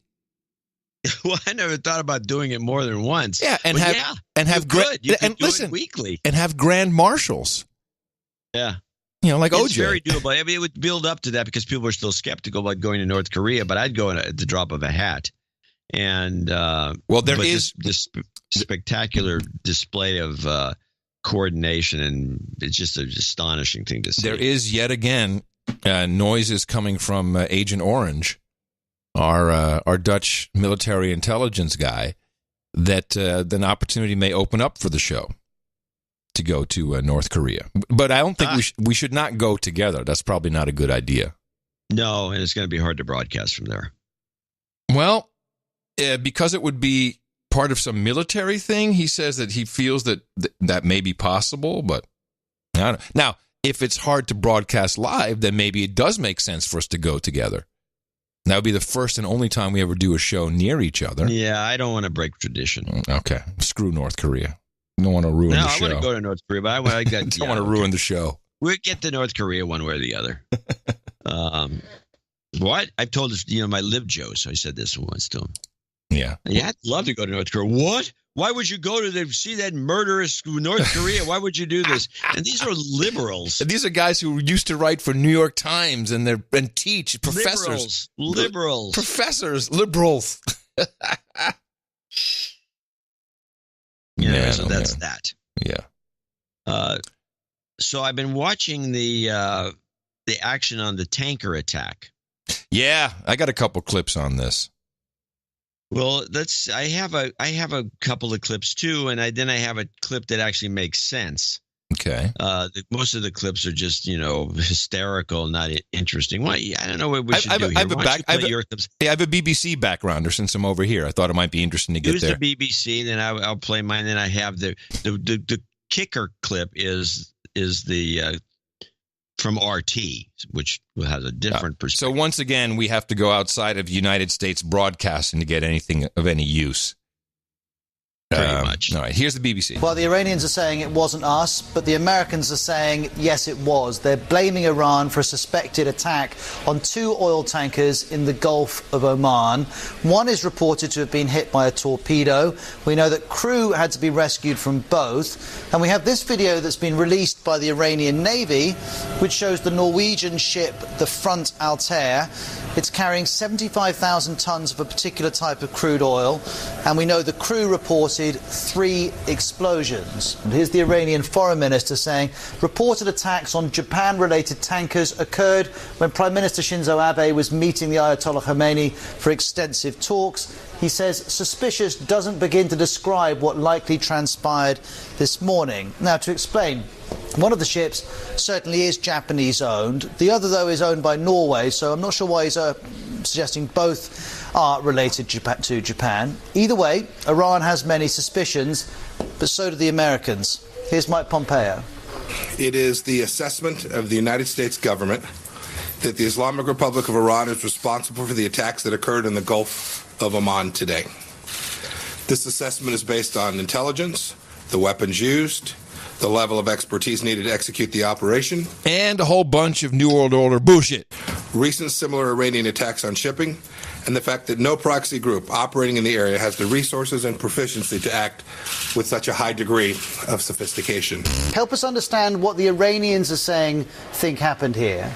Well, other than what you read, which is we were set up, the idea that the Supreme Leader was meeting with the Prime Minister of Japan as this happened, given that one of the ships was Japan-owned, it is creating that sort of doubt even inside Iran, and especially from the point of view of the government, that this was an operation to embarrass them or make that trip unsuccessful. However, in that very meeting, the Supreme Leader of Iran said that he's not going to respond to any message that President of the United States had sent through the Japanese Prime Minister, because it was America and this administration in Washington that has violated the nuclear deal, has brought back sanctions. He even pointed out that right before Prime Minister of Japan's trip to Iran, U.S. took another step in sanctioning Iran's petrochemical industry, which is huge,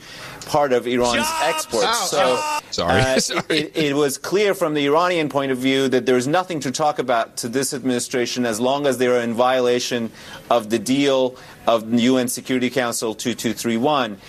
Yet to have this incident happen on the very same day, it does give them some leeway to at least argue that this seems something far-fetched from something they would do, because there's nothing to be gained from it.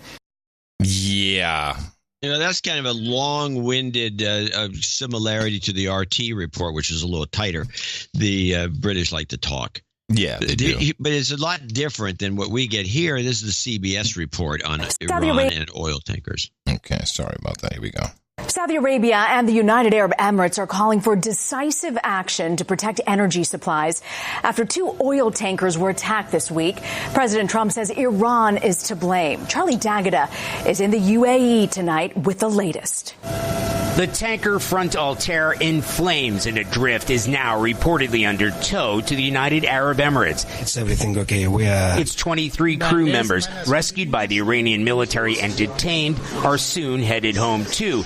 Iran insists it had nothing to do with Thursday's back-to-back attacks on the Altair and Japanese tanker Kokuka Courageous, despite repeated accusations from the Trump administration.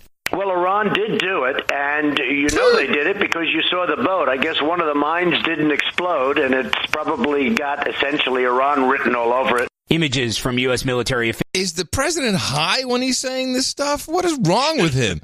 What is wrong with him? One of the mines didn't explode, and it's probably got essentially Iran written all over it. Images from U.S. military officials show a tanker with a hole blown in its side and what military officials say is an unexploded mine still attached to the hull.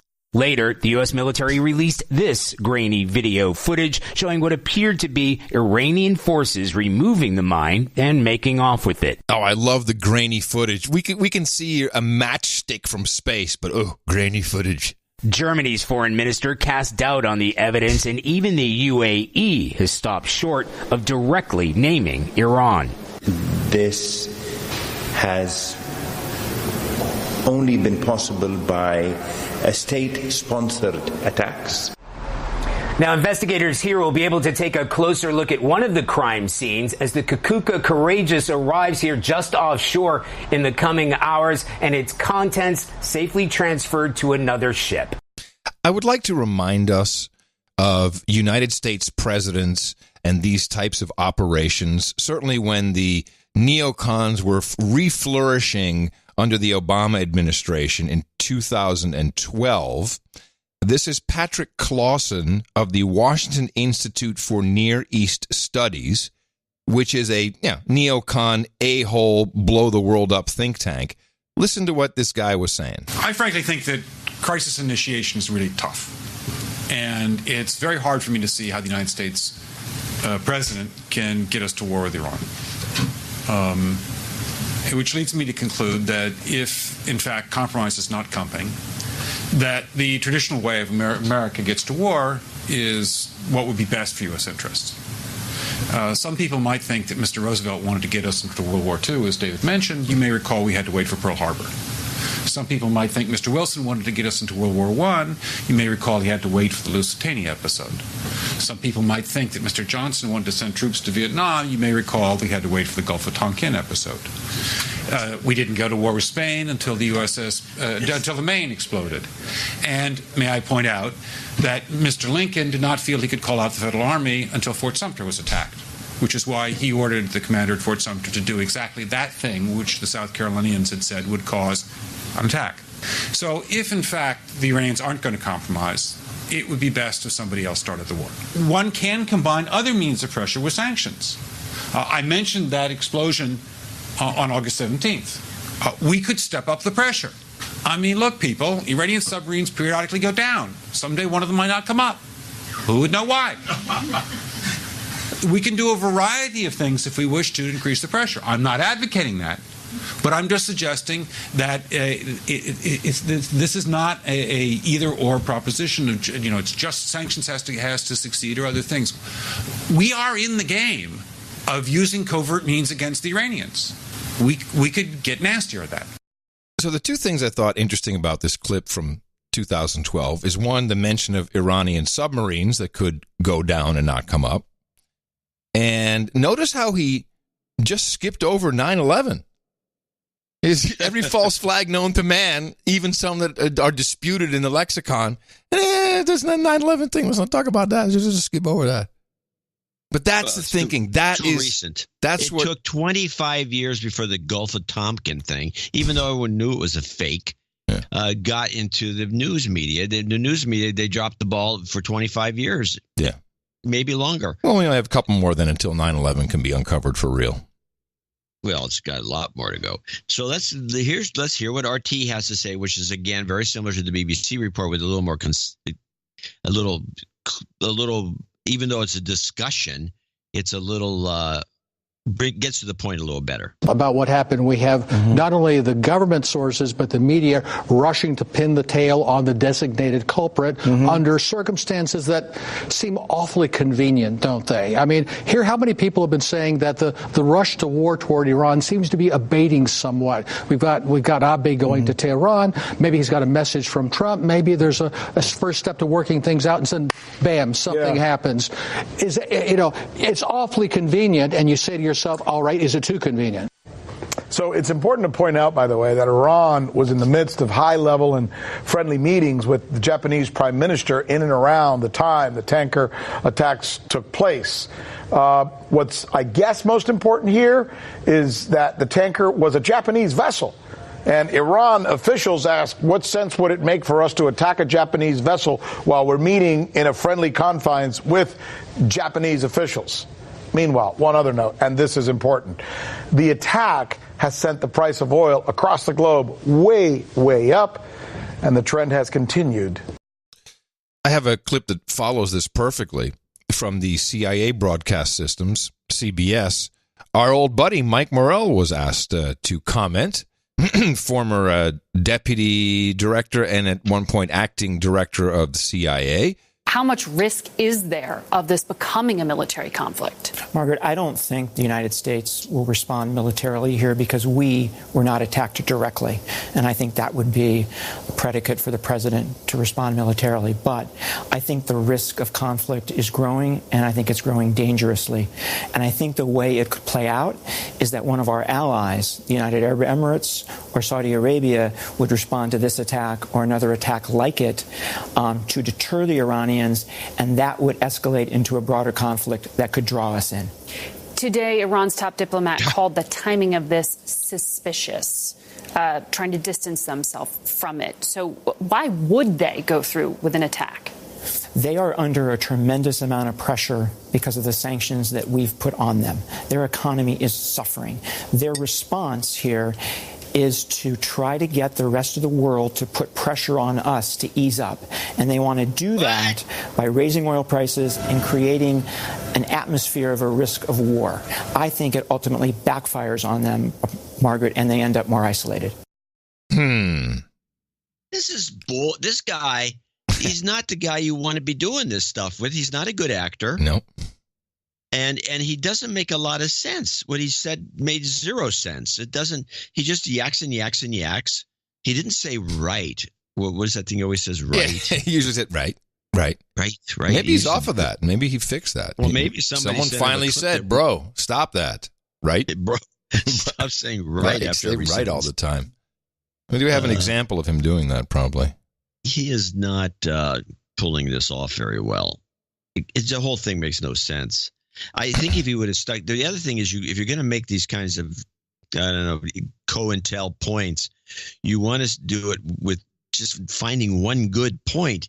And the point was kind of made with the RT report, and Morell made it, but he didn't make it strongly enough, which is, well, it's obvious that the Iranians are trying to, they're hurting for money. They make most of their money still by selling oil under the table at a discounted rate. Right. So let's jack up the price of oil by sending a few missiles at these tankers. It'll jack up the price of oil. We'll get out of debt. It's just a money grab. If you just go with that, I think you've solved it. Oh yeah, that makes sense. And then you kind of just move the argument around a little bit. But how long did the price actually spike? Didn't it come down again? Isn't it? I think it's still spiking. It's not spike. It never spiked. It started moving up. I mean, it's different than moving up in a spike. Right.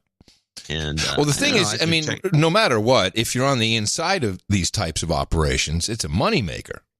Oh yeah, for sure. I mean, if we had known, hey, you're going to make a big deal about some Japanese ship? Let's buy a couple calls in oil or whatever the instrument is. What we got here. There's all kinds of ways of doing it.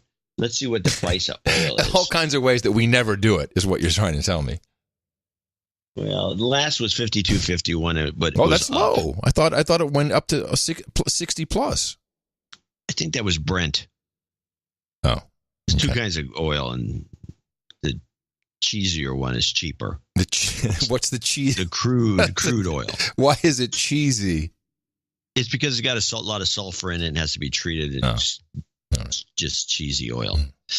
But it's what most oil is. It's not great stuff. But you know what no one ever talks about is what is to become of Iran once we go full Rubbleize. You played the Fletcher clip. Play it again. I was saying, what is to become from Iran when we go full carbon neutral?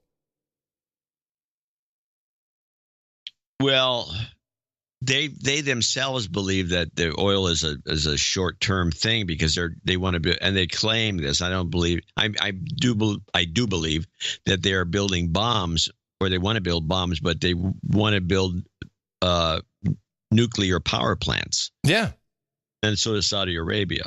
Actually, and then some of them, I guess, what's one of the countries? I think it's one of the sand-barren countries. They put up these giant solar arrays that are massive, and they're just covering a bunch of truly lifeless desert. Ladies and gentlemen, it is time to Rubbleize! Anyway, so On the other news front, that we need to catch up on, is Assange. Yes. I guess the extradition order was signed. I'm not absolutely sure it was signed, but I do have some interesting clips again from RT. So Julian Assange. Oops, sorry. The first one is I got two of them.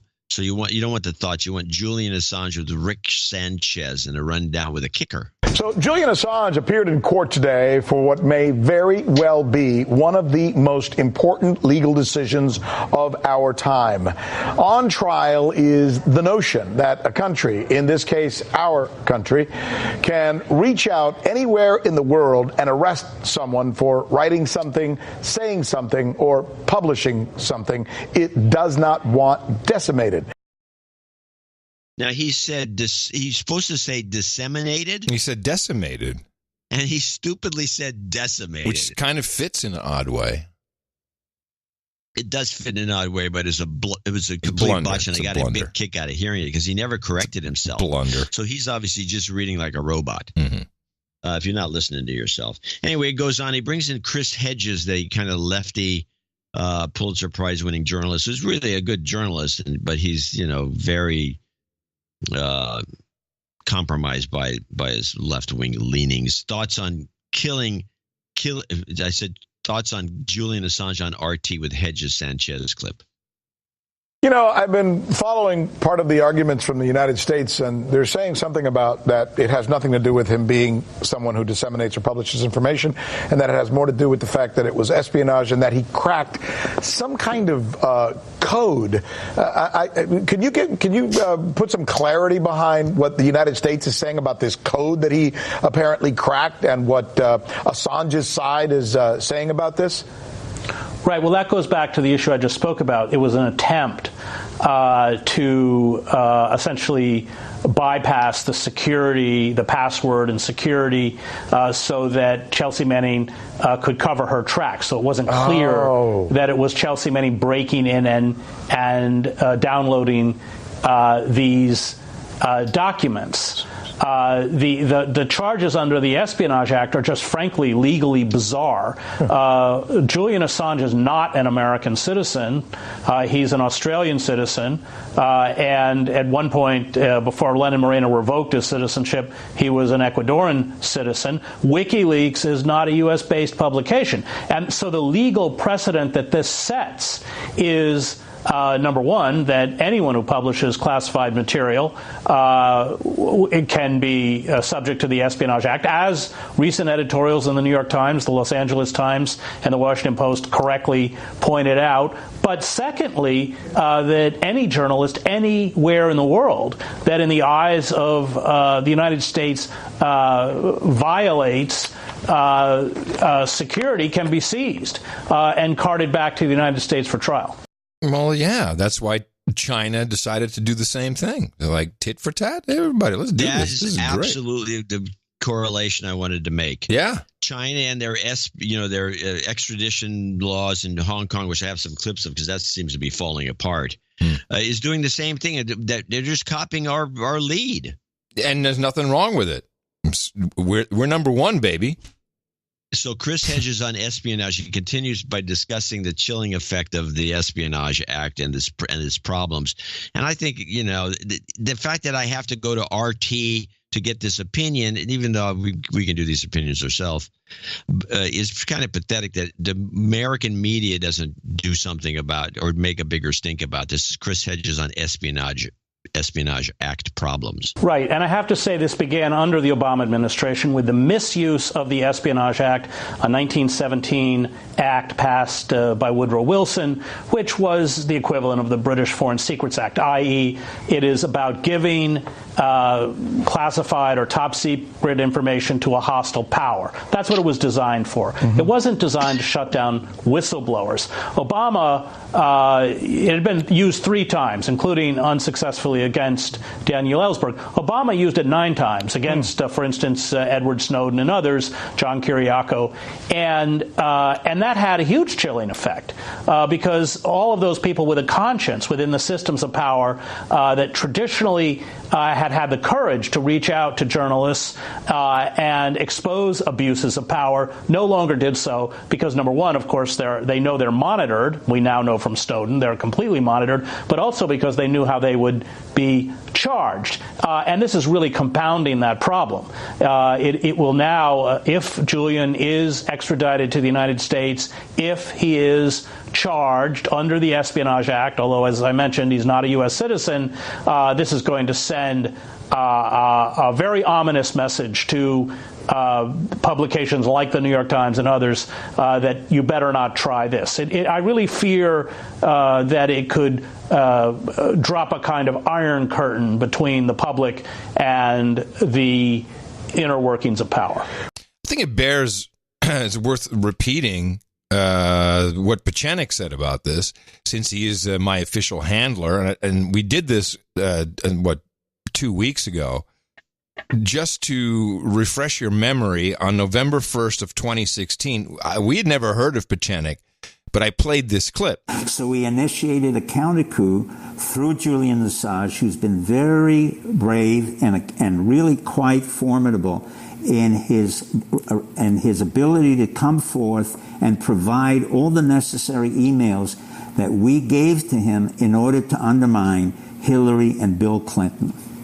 Again, America, we're going through a major, major transition and, quite frankly, a second American Revolution. And when I asked him, what are we doing? He's very brave. The big we, gave him the emails to eliminate Hillary and Bill Clinton. What are we going to do when we extradite him? And the answer that came back was the extradition is he will go to a military court where he will be sent home and set free under, quote, special circumstances which the military does not have to disclose. And I'm going to take his word for it. Yeah, that happening is not going to change the fact that this still will have a chilling effect on the media. Agreed. Bringing the guy back and making a fuss about him, and then saying this is going to happen to you too if you do anything like this, it still works. And the fact that Obama did this used this Espionage Act 9 times. This act is completely a dead letter law. It shouldn't even be on the books, including the one he mentioned, the one guy, the Kiriak. I can never pronounce his name. The guy was an NSA whistleblower. Kiriakou. Who went to jail. The guy went to jail. Yeah, he was one of the big 5 of whistleblowers from the out of the NSA who kept saying wrongdoing. And nobody would listen. Of course, they have there's mechanisms. You can go and you can tell your boss, and then he'll report it, and then the bad people will be, scolded. Yeah, it doesn't work. So he went, blew it out and took it to the media. Anyway, so it's a problem. Well, not a problem for us. No, not really. We're just a podcast. We do analysis. We don't find documents and then expose them. Well, we get lots of information from people. That's for sure. And we need more of that. But I've never received any documents, so to speak of. Anything good, anything worthwhile. Nothing good. For sure. No, for sure. So just back to Iran for a second. When I hear the president talk like that, that's got to be just total crap. He knows this is bullshit. He knows it. You sure? Yeah. Yeah, I think so. You still got Bolton working in there. Which is the disappointing part. Because that guy's trigger happy and dangerous with Pompeo. I put Pompeo there too. Oh, yeah, both of them. But as a negotiation, because he does talk about, I'm ready to negotiate with them. We'll talk anytime they want to talk. That seems to be kind of the way he does it. But what really happened? if this was if they try to do a Gulf of Tonkin or Lusitania or any of these, which interestingly, a lot of these quote unquote false flags involved ships. What the hell kind of lame op was this? And these ships didn't sink. They didn't explode in a ball of fire. You know, they've been tugged back to wherever. You know, they didn't sink. It's something we have to think about. A torpedo? Seriously? A torpedo strike? That torpedo, everyone's pulled back on the torpedo. Oh, okay. And good. now they're like little missiles or something coming and hitting the sides of the boat. The torpedo theory was debunked, I think, because somebody was on the deck and saw the missiles coming in. Missiles? Yeah. Yeah. If you look at the ship, they had the two dents in the side. Yeah. Those are for missiles. Somebody shot some low-grade missile and bounced along the water just above the water line and hit the boat. Seems more like a starter pistol. Missiles. Remember those missiles? The French had these missiles that were used to sink some boats during the Falkland Islands Wars. I don't recall. Yeah, I can't remember the name. So someone in the chat room will remember the name of these anti-ship missiles. I think French missiles. I think the exact quote was, quote, flying objects. Well, not quite the same as a missile. Yeah, it is. Yeah, it can be. If I throw a rock at somebody, it's a missile. That's also a flying. Okay, all right then. Good, I got you. You get my point, though. This thing is lame. Yeah, but what kind of flying object would it be? A couple seagulls with bombs attached? I mean, I just don't understand. Well, let's look at it from a different perspective, and I'll give you a reason to fire Bolton and Pompeo. This fail, outright fail. Venezuela. If it was designed to do nothing more than raise the price of oil, it didn't. Okay, that was what we came up with on the last show. But the president's, oh yes, this was an attack. These guys are failing left and right. Venezuela. What happened in Venezuela? Did that just end? Everything's hunky dory. Don't hear about it anymore. Did we take over? Are we running the place? Is Guaido? So you're saying, I see where you're headed. Yeah. You're headed with the whole thing so incompetent. Completely fire him. End up fire these boneheads. Yeah, they can't even sink a ship. I'm going to show my support by donating to No Agenda. Imagine all the people who could do that. Oh yeah, that'd be fab. Yeah, on No Agenda in the morning. Well, we do have a few people to thank for show 1147, and we do have some call-outs for some dads, very few. One of them is right off the top here, which is Sir John the Brewer, came in with $194.70 from St. Louis, Mississippi. And his father, Jack, was born in 1947. He doesn't listen to the show, but well wishes anyway. Need to update my night monikers. I'm no longer brewing. Sir John the Brewer is now Sir Rocket Man, Baron of the Bay. Oh, let me just make sure he's on the title change list. Yeah. Well, he's no longer brewing? No, he's Rocket Man. What the heck? Well, it could be good for us. Maybe we get some insights. We used to get beer from him. Now we're going to get rockets? I don't know. We'll get some rocket info for sure. No, maybe. Now, as I read these, you look over and see if there's any dads that call out. I think there is in a couple instances, very few. Well, since it's a pretty short list, I do want to read a few of these. Peter White, who is the Jubu. Now, we met the Jubu at the London meetup, and he's a Jewish Buddhist, which is why he's called the Jubu. And his $108, he says, is a very sacred, powerful donation. Of course, we know now that 18 is a Jewish sacred offering number, combined with 6, the number that manifests intention and ideas in the physical world, is 108. By offering this 3.3.3.2.2, may the guardians of reality be empowered to continue their vital deconstruction work, and many be hit in the mouth. I understood most of that. But otherwise, thank you very much, Jubu. Jubu. Appreciate it. I like Jubu. It just sounds funny. Gwendolyn Adams comes in next at $103.15, and she has a note. Yeah. Hello, gentlemen. Congrats, Adam and Tina. I'd like to wish my longtime love and baby daddy, Bill, a happy Father's Day. I'd like my donation to count towards his eventual titleage. Don't forget, I should mention this because we're seeing more and more people discussing these movements of money as if we account for it. As if we track it, yeah. You do your accounting. If you want to designate so much of your donation to Bill, then you just do that when it comes around time for him to be knighted or whatever he becomes. When it was first, two of them went to the first meetup in Sarasota 2 weeks ago and had a great time. It was 3 ladies and several dudes named Ben, of course. Mostly dudes named Ben, she says, and parents. Everyone agreed we should do it again, and hopefully we will. I suppose I should call out the other listeners that aren't attending their own meetups as douchebags. Hey, oh boy. Something. We have a douchebag short circuit, ladies and gentlemen. Let me see if I can fix it. Douchebag short circuit. Well, let's see if I can fix this. What's going on here? Let me see. There we go. I fixed it. Finally. I'm closing. Thank you for your hard work. Sure, it's always informative. Yes. And we would love to go to a Miss Florida meetup, too.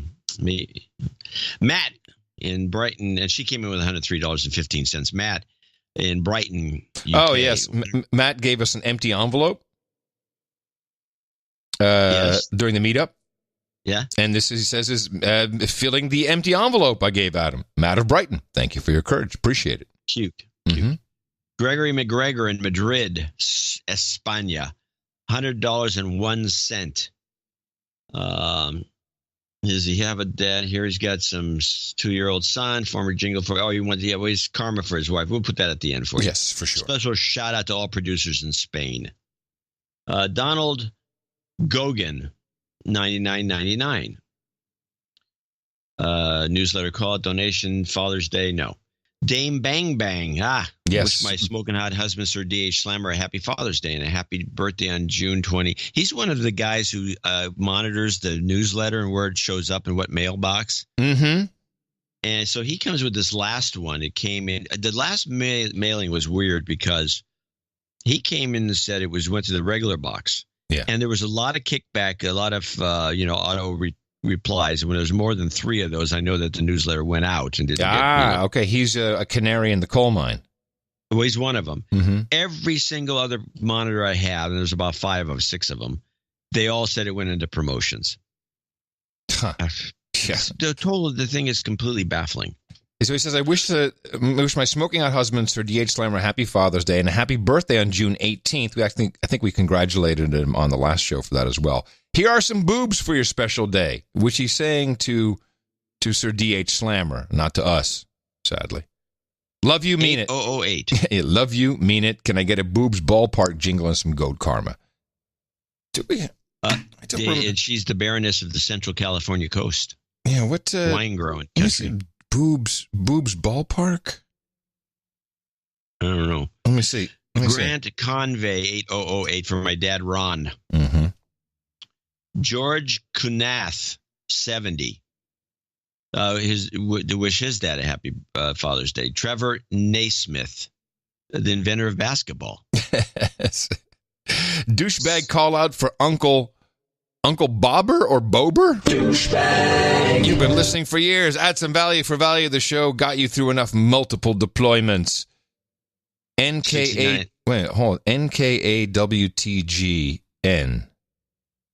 No karma. No karma and with TG. And with no karma and I don't know. We should know this. 69. We should know this. We should know this. I don't know what.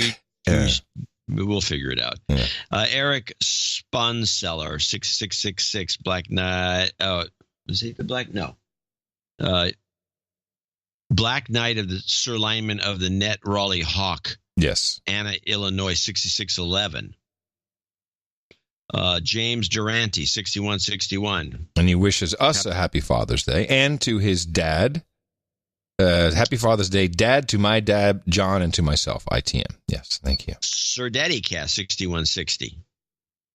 He wishes a happy Father's Day to Crackpot Buzzkill and the producers, Pops. David Ritchie 6133. Happy Father's Day, everyone. Show 1139 was outstanding. What was 1139? We've had this feedback before in 1139.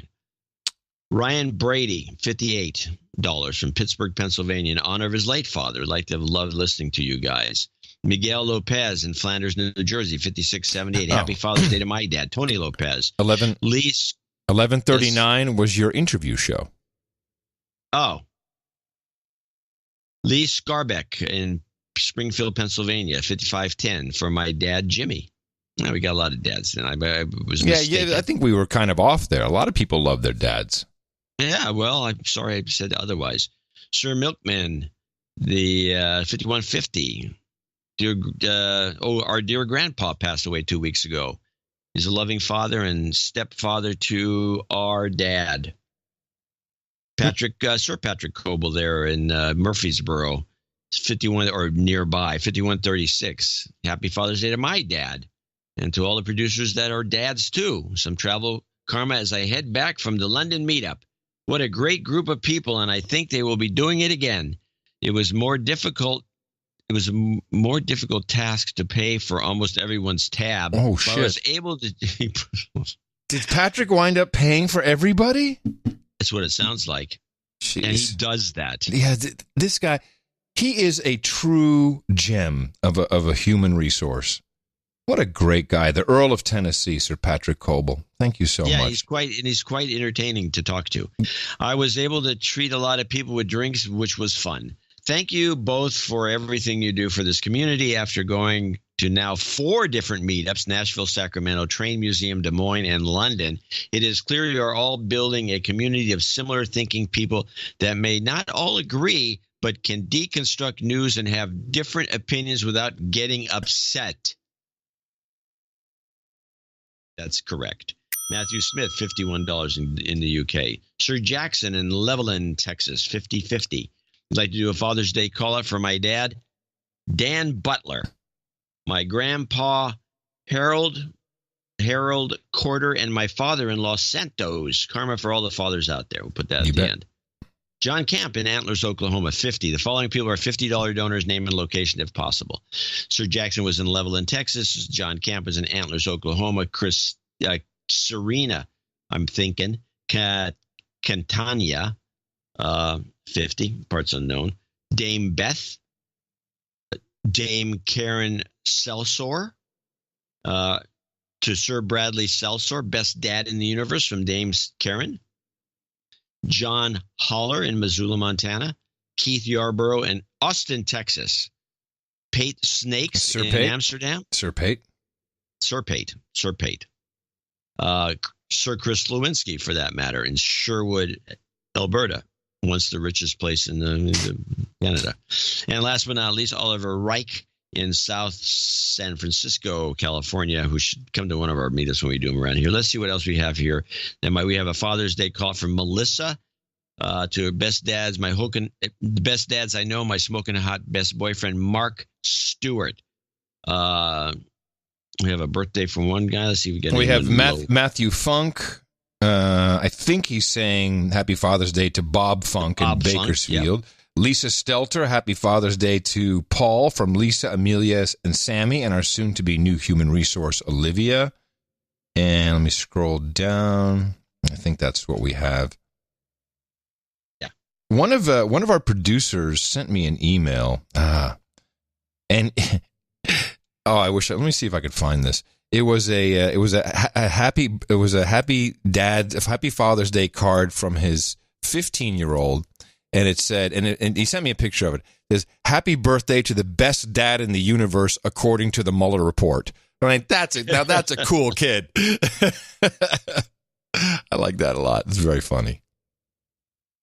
Well, that's it then. So that's our group of well-wishers and Father's Day greeters. There'll be some carryover in the next show on Thursday. I'm sure there's a few people came in late with some well wishes for their father, and we'll put that on the next show. And so just stay tuned. You will not be forgotten. Yeah, all of the donations and support of the show are always appreciated. And I think it is pretty clear that the producers love dads more than moms. I can't help it. It's what it is.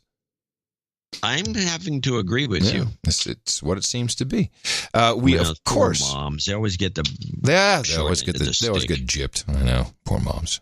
Get gypped. We do appreciate everyone's support of the show, including those under $50, which is often for reasons of anonymity. We did a couple of them today because they specifically called out their dads for Happy Father's Day. And Happy Father's Day to you, John. Might as well just say that while we're... Well, Happy Father's Day to you. Thank you very much. And, good news.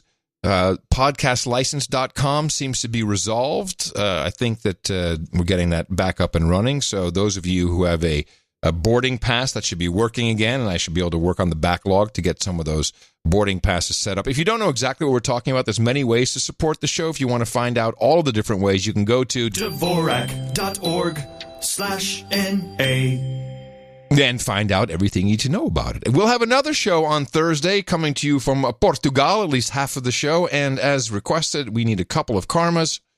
Jobs, jobs, jobs, and jobs. Let's vote for jobs. You've got karma.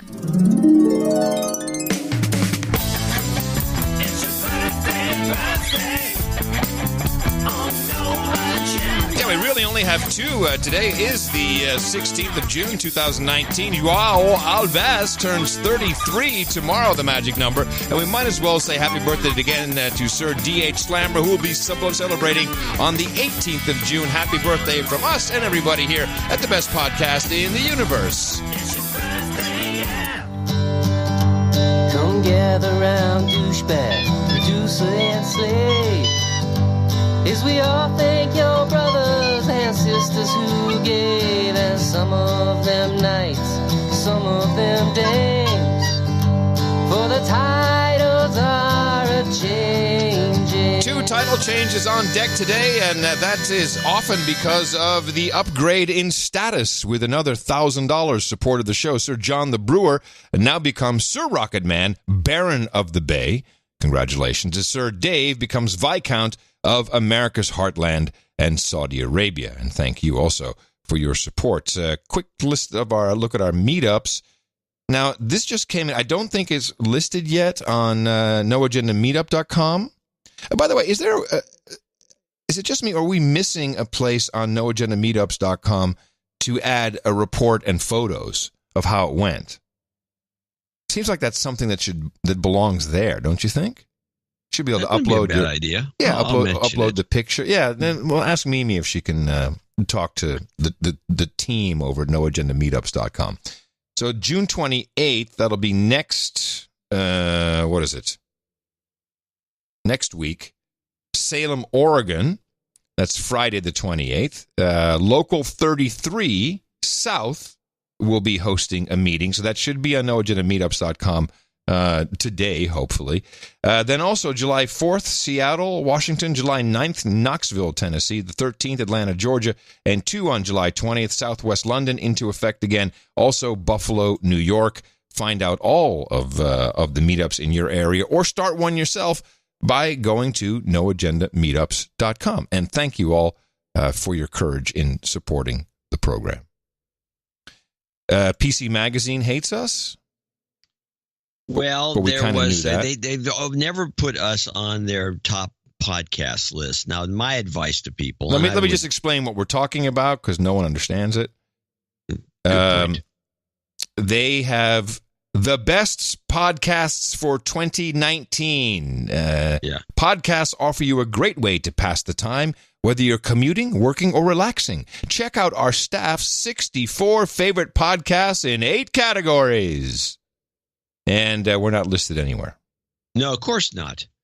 Now, I would, if you notice, the author of that article leaves his email address there. And all the email addresses for everybody at PC Magazine is the same as first name underline last name. Ben Moore. At PCMag.com. Ben Moore. Yes, Ben Moore. Ben Moore or something. Yeah, he's a kid. It looks like he's a young millennial. Probably never heard of us ever. And, you just write him a note saying, hey, you should maybe write him maybe a couple notes. Well, they actually say, it actually says right here in the article, it says, our collection is just a small sampling of podcasts, though there are certainly many more quality ones out there. If your favorite is not on the list, let us know in the comments. Yeah, well, you should do that too. And send them an email. I guarantee that they will ignore the comments. There's one comment. Nobody reads this magazine anymore. Sorry. There's one comment from Kevlar editor. The No Agenda Show should be on this list. There you go. That's the No Agenda Nation. Yeah, thank you, guys. Yeah. We get no respect. Well, yeah. Well, it's mostly, the problem is that these podcast, bullcrap podcasts, the ones that are largely repurposed NPR shows, is not a podcast. Yeah. Michael Savage is actually doing a podcast. Oh, boy. He's been kind of kicked off the air for some reason. It started with WABC in New York. Right, got kicked off by Ben Shapiro. Shapiro, has taken over. Shapiro's a neocon, pretty much, a Trump-hating neocon who just puts up with Trump so he doesn't get hate mail. And it's really, seriously, that's the only reason he does it. And if you remember, he's the one who did the setup with the Lewinsky. They got Lewinsky fired where that girl was manhandled by Lewandowski or whatever. Lewandowski's his name. Yes, yeah. Oh, you're hurting me. And then you watch the video and you can see nothing came of it. It was bull crap. And then, she tweeted a picture of her wrist was bruised. Yeah, and then makeup will do that. By the way, good makeup. You know how you use makeup. You can make anything look bruised. So she got a picture, and so Shapiro got all bent out of shape, and because Breitbart knew this was a scam or bull crap, and so he got bent out of shape and said, "Oh my God, I'm quitting Breitbart. We're going to start our own magazine." And it was obviously in the works, the Daily Caller. Ah, yes. He went over there, and that's where he created his podcast, which became a radio show. And I'm not going to say he's not a decent broadcaster. I mean, he's not the best I've ever heard, but he's professional enough that he can do it. Mm-hmm. And but he's still a Trump, and he was a Trump hater all along. And now he relents. He relents because what's his choice? He's got no other choice. He's got to fall in line with one of these Democrats or no good. So, but he's a neocon of sorts, and I don't trust him. The Keeper used to listen to him a lot, and she actually kind of got turned off by his transitions to ads. She said it's so jarring. It's so where his jarring. Professionalism lacks. Yeah, he cannot move into. He can't even seg. I mean, his segues are so dorky, and then it's before you know it, like, what is this? It's just yelling at you with an ad. Yeah, apparently, I think she stopped listening because of that. Because of the odd, just jarring. She said jarring.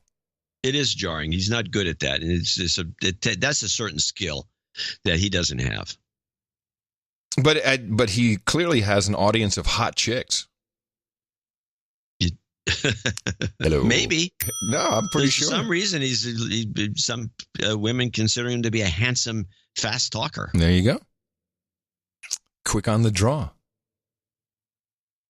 He's definitely a guy you wouldn't want to get into an argument with because he is a quick-witted. He's very quick. Let's see. Yes, I've been holding on to this for a bit here. Let's see. We have some Green New Deal stuff. What did I? Oh, yeah, California. It's very interesting. Uber alles. Yeah. California is now trying to, and there's reasons for this, is trying to cement into the psyche that hydropower, i.e. water, is not renewable energy. They don't. Yeah, they don't want it to count as renewable energy. Where I think it's just like sun and wind, isn't it? Kind of the definition of renewable energy. Yeah, you put a dam up, it fills up, and water goes through the dam and creates electricity. It rains, fills the dam up, goes through. It's very renewable. So how is it less renewable than sunshine? Well, here's what becomes important. Important. important.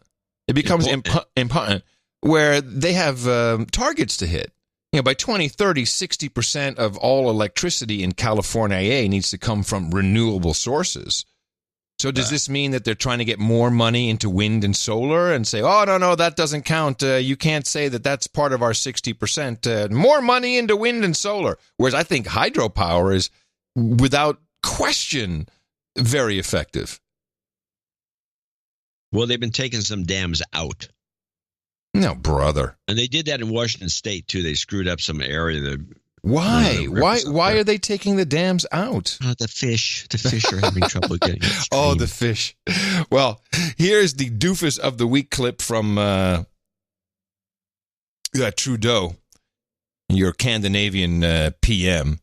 This is virtue signaling gone wrong, where he is asked about what he's really doing to conserve and to be a part of, not ruining the environment. What do you and your family do to cut back on plastics?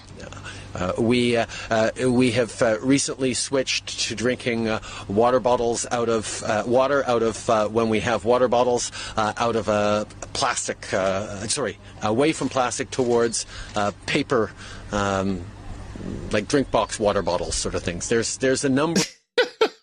What? What drink box water things are out there? Drink box water bottles type of things. You want to hear that one again? Because it's so good. It's a beauty. Yeah. What do you and your family do to cut back on plastics?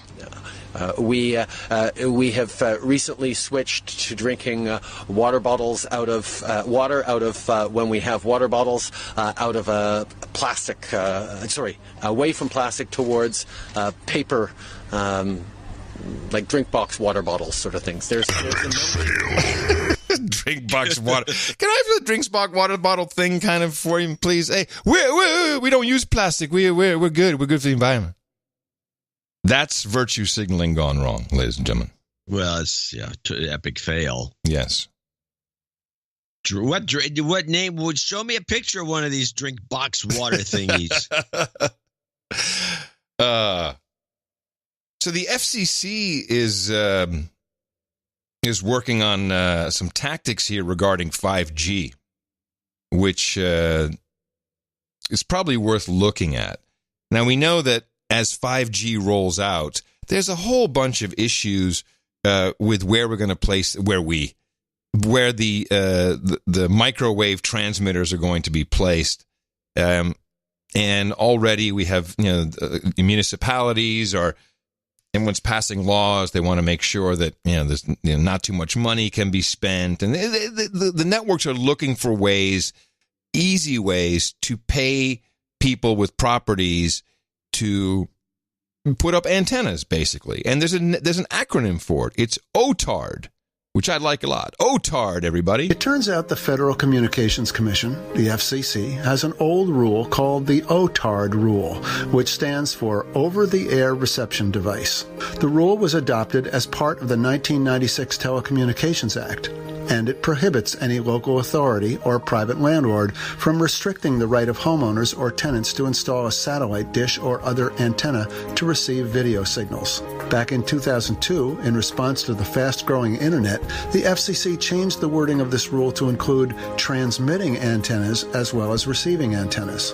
But even then, the antenna had to be primarily for use by the tenant or homeowner. The OTARD rule has never applied to transmitting antennas intended to send signals to other people in the neighborhood until now. Ooh. The FCC has quietly proposed a change in the OTARD rule that would cover what they call hubs.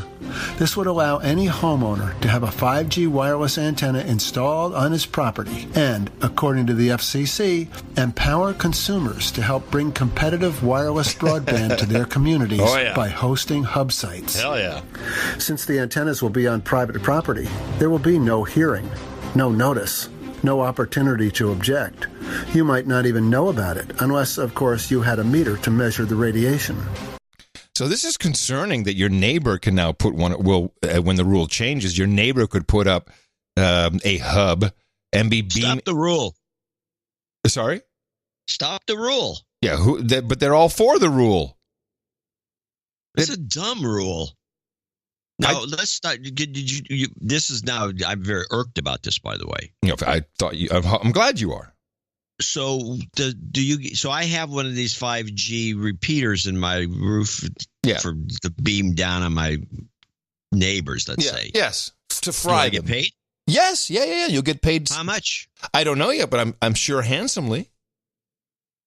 I know you get paid handsomely if you have a giant cell tower with a whole bunch of antennas and radios on the. You've seen this. There's a bookstore, one of the most famous bookstores in Detroit, that is an old used bookstore that's like 6-7 stories high of all the maybe taller of just a fantastic collection of old books. Mm-hmm. And everyone in Detroit knows this place. It's very famous. And I've always wondered how they ever make a living it, because all the good old bookstores like Holmes in Oakland, for example, have been shut down because they really, nobody buys books. Nobody gives a shit. Right. But then I saw on the roof, they have a huge antenna array. Yep. They're making all their money, by selling their roof to the cell phone guys, and they make a lot of money. I think you get paid a fortune for having one of these towers, like $10,000 a month or more. Oh, really? Oh, that's pretty damn good. Well, there was a number floating around. I can't remember it, but if you're going to put this thing in your house and you're going to be sitting there as a stool pigeon, stupid transmitter, you better get paid a grand or two. Yeah, they can't afford it. But regardless, you'll be called an OTARD. I just like the name. We got all kinds of TARDs, and I'm happy that if you're all in, this is just a new no agenda rule. If you're all in on 5G, you're an OTARD. I advise people, I have one of these, getting some of these signal processing, handheld devices. You should have two of them. You should have one that does radio frequency, and it can sense all these frequencies around, so you can see if you got what's going on. A spectrum analyzer? What do you have? Yes, exactly. Which which one? Little handheld. I want to know what you have, so we can offer these. I have to go. I've kind of lost it in the house, but it's around. It's on. Don't worry, it's under some recipes somewhere. It's around. The other one is everyone should. I was looking at this because I was watching some guy floating around in one of his YouTube videos with this little Geiger counter, and he had the brand. He showed the Geiger counter, and I looked up the brand. I said, "This Geiger counter costs like $1,000. It's a little expensive." I started looking into Amazon for Geiger counters, and there's some pretty cheap Geiger counters you can get that are apparently quite good. But what does it respond to? It responds to plutonium or uranium or any radiation. I have one of those old school World War II yellow ones. Yeah, those are great. Does it have the probe or not? I like the ones that have a little probe. It does have a probe. Oh, well, that probably still works because it's a Geiger tube, which is what the probe is. But you can buy these little Geiger tubes, and you can put one on your phone, and it works with I think Apple has some software, so you can put the Geiger tube on your Apple phone, and then you can turn it on and run the software. Oh, but you should have one of these. We should sell radiation sneaking around. What? OTARD detectors. Well, this wouldn't be for OTARDs. That's the other thing. You need the RF frequency analyzer for that. Oh, okay. But there's the devices. Everyone should have a couple of these. You should have two of these devices. You should have an RF frequency analyzer, and you should have a handheld Geiger counter. And you should just check stuff. You don't know. Everybody needs one. Listen up, people.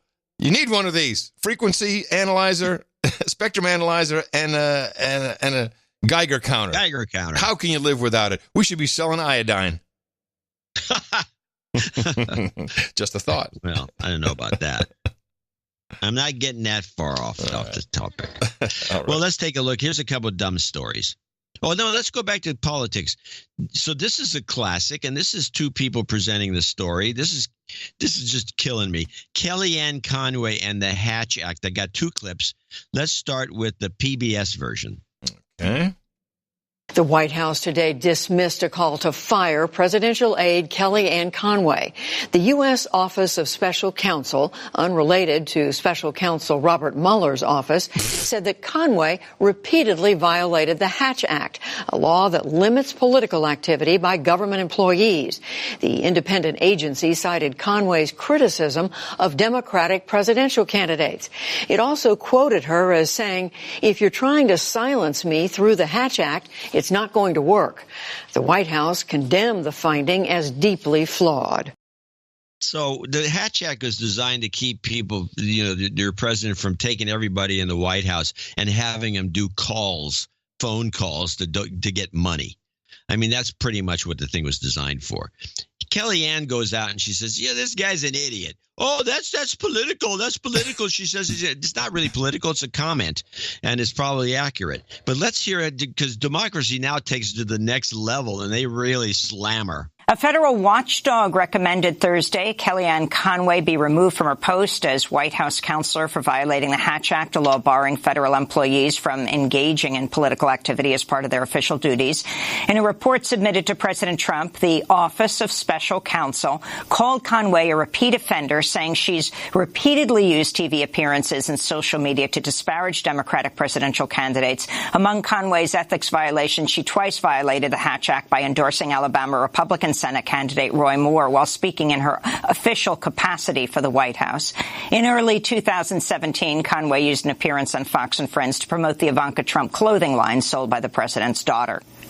30 seconds. Go buy Ivanka's stuff is what I would tell you. I hate shopping. I'm going to go get some on myself today. It's a wonderful line. I own some of it. I'm going to give a free commercial here. Go buy it today, everybody. You can find it online. Legal experts say the Office of Special Counsel does not have the authority to discipline Conway, and President Trump can simply ignore the agency's recommendation. Which he did. Hold on. So how does her saying, hey, Ivanka Trump makes some nice clothes, go buy it? How is that political? I'm asking you. It's not, well, I'm confused about something else. About this constant, it's not Robert Mueller. But on one hand, it was Democracy Now! This is the special counsel's office, but in the PBS, it was, this is PBS? The White House today dismissed a call to fire presidential aide Kellyanne Conway. The U.S. Office of Special Counsel, unrelated to special counsel Robert Mueller's office. Okay. The U.S. Office of Special Counsel. I'm not familiar with the U.S. Office of Special Counsel. What is that? I don't know, but apparently they're busybodies. They have no power, and they make all these edicts. And why don't they do it with all the press? I mean, it's like, this is bull crap. I mean, it's the worst kind of bull crap. They're just grasping at straws. They're doing the same thing with this clip here. This is, unfortunately, I wrote it Trump as REU. Because Rumo. Okay. Rumo violates election laws. Way to go. The head of the Federal Elections Commission warned Thursday that candidates for public office are prohibited by law from receiving help from a foreign government. The warning was a clear rebuke to President Trump after he told ABC's George Stephanopoulos this week that he might accept dirt on political rivals from foreign actors in the 2020 election. Your campaign this time around, if foreigners, if Russia, if China, if someone else offers you information on an opponent, should they accept it or should they call the FBI? I think maybe you do both. I think you might want to listen. There's nothing wrong with listening. If somebody called from a country, Norway, we have information on your opponent. Oh, I think I'd want to hear it. You want that kind of interference in our elections? It's not an interference. They have information. I think I'd take it. In a statement posted online one day after Trump's remarks aired on ABC, FEC Chair Ellen Weintraub said, "Let me make something 100% clear to the American public and anyone running for public office. It is illegal for any person to solicit, accept, or receive anything of value from a foreign national in connection with the U.S. election. This is not a novel concept," she wrote. All right. I really want to know what Norway knows, because these things don't come out of just nowhere. The United States Office of Special Counsel is a permanent, independent federal investigative and prosecutorial agency whose basic legislative authority comes from 4 federal statutes: the Civil Service Reform Act, the Whistleblower Protection Act, the Hatch Act, and the Uniformed Services Employment and Reemployment Rights Act. OSC's primary mission is the safeguarding of the merit system in federal employment by protecting employees and applicants from prohibited personnel practices. So they should have actually gone to Kellyanne Conway and said, hey, you should not be doing this. Instead, they go to the media, I guess is what I'm seeing. Well, if you reread what you just read, which is the prosecutorial aspect of it, why don't they indict her? Why don't they prosecute her? Yes, if they're prosecutorial, which is what it said, that what you read. Well, yes. Well, this is Wikipedia, so who knows? Well, it could be wrong, but generally speaking, with this sort of thing, they're not wrong. So if that's the case, why? And because everyone disclaims this, well, he doesn't have to do anything. He doesn't have to do anything. Well, why don't they do it? Well, hold on. There's some exemptions here. The Hatch Act of 1939, officially an act to prevent pernicious political activities, is a United States federal law whose main provision prohibits employees in the executive branch of the federal government, except the president, vice president, and certain designated high-level officials, from engaging in some forms of political activity.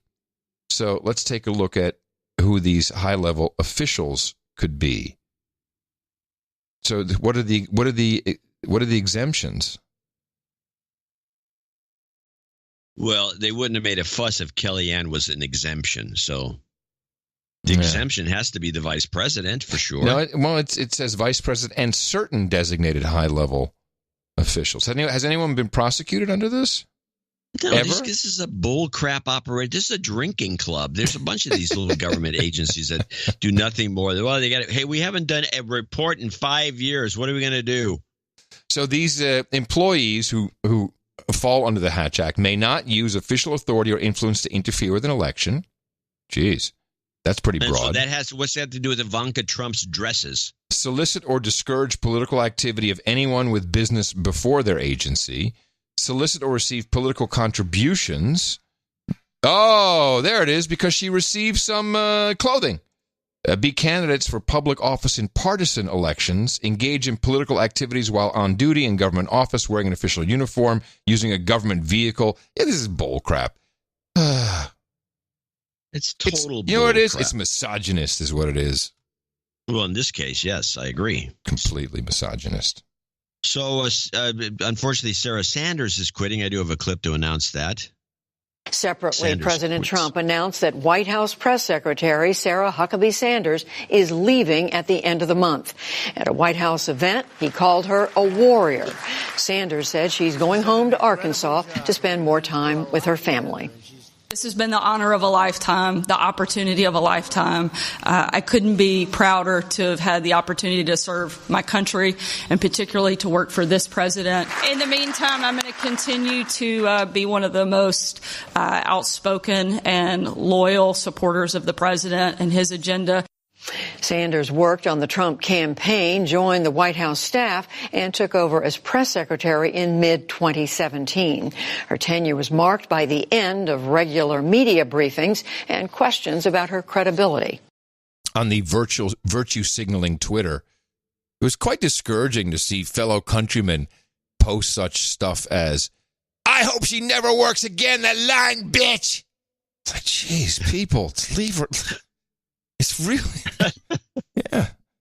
I got to wonder how many people there are like that. It's a cesspool, that's for sure. I have one here about the president. You and we know we disagree about that, but we have a whole day ahead to go on this. Before we go, one of the things you have as president is the access to all the information in the world, all the mysteries out there. And I was just struck in the last couple of weeks, we're reading more and more reports of Navy pilots seeing lots and lots of UFOs. Have you been briefed on that? What do you make of it? I have.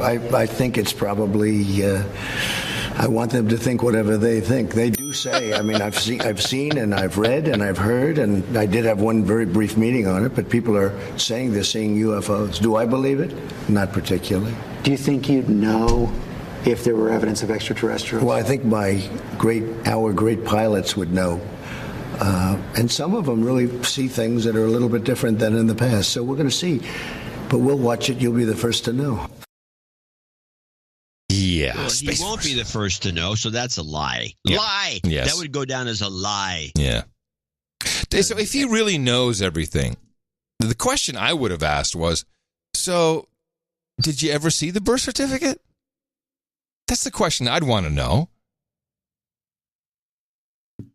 These guys aren't asking anything that we'd ask. No. There's probably a good reason for it. Yeah, that's why we're here. Doing a podcast. I'll give you one more, then we got to go. It's time. Well, I actually have two. I need to put two in because one of them is a story. One's short, just 26 seconds. Just to get it out of the way. This is the heat wave in India.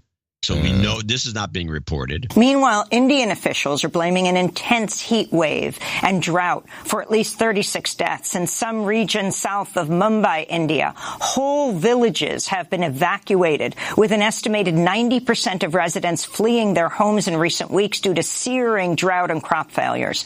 On Monday, India's capital, Delhi, recorded an all-time high temperature of 48 degrees Celsius, nearly 120 degrees Fahrenheit. Wait, that was the whole report? That can't be the whole report. But because she didn't go on and on about global warming? Yeah, the climate crisis. Yeah, I know. Lame. She went in the next segment, she brought it up. Oh, okay. But it wasn't about this. I don't know why she didn't bring it up. It's just actually baffling. Yes. And it's totally bad. I agree. And the last clip is just to catch us up so we can keep up with this. There's a lot of clips I could play, but we do have to keep up with China versus Hong Kong. This is the updates of 149, this long clip. Okay. After a week of protests, a concession from the head of Hong Kong's government.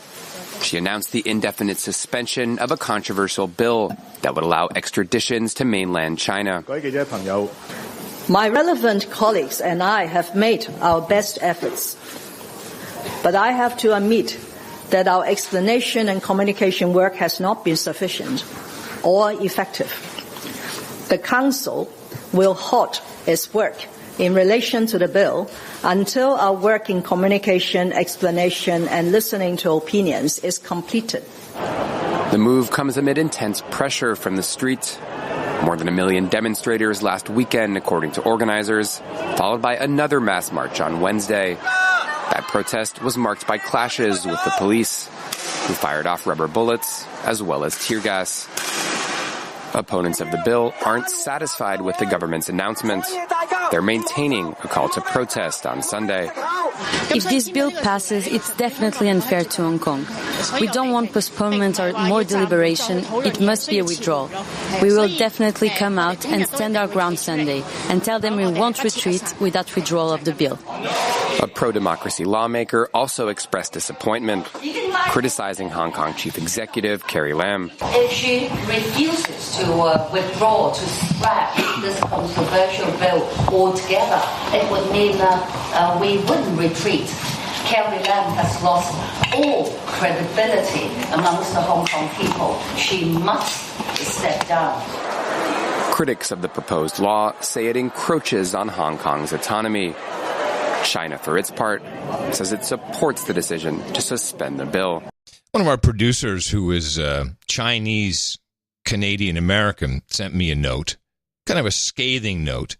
He says, I'd like to get, and I called him on it. I said, you cannot bitch at us if you're boots on the ground or you're Chinese and you are reading stuff and you know what's happening. You need to tell us and not come out and bitch that we suck because we didn't get it right.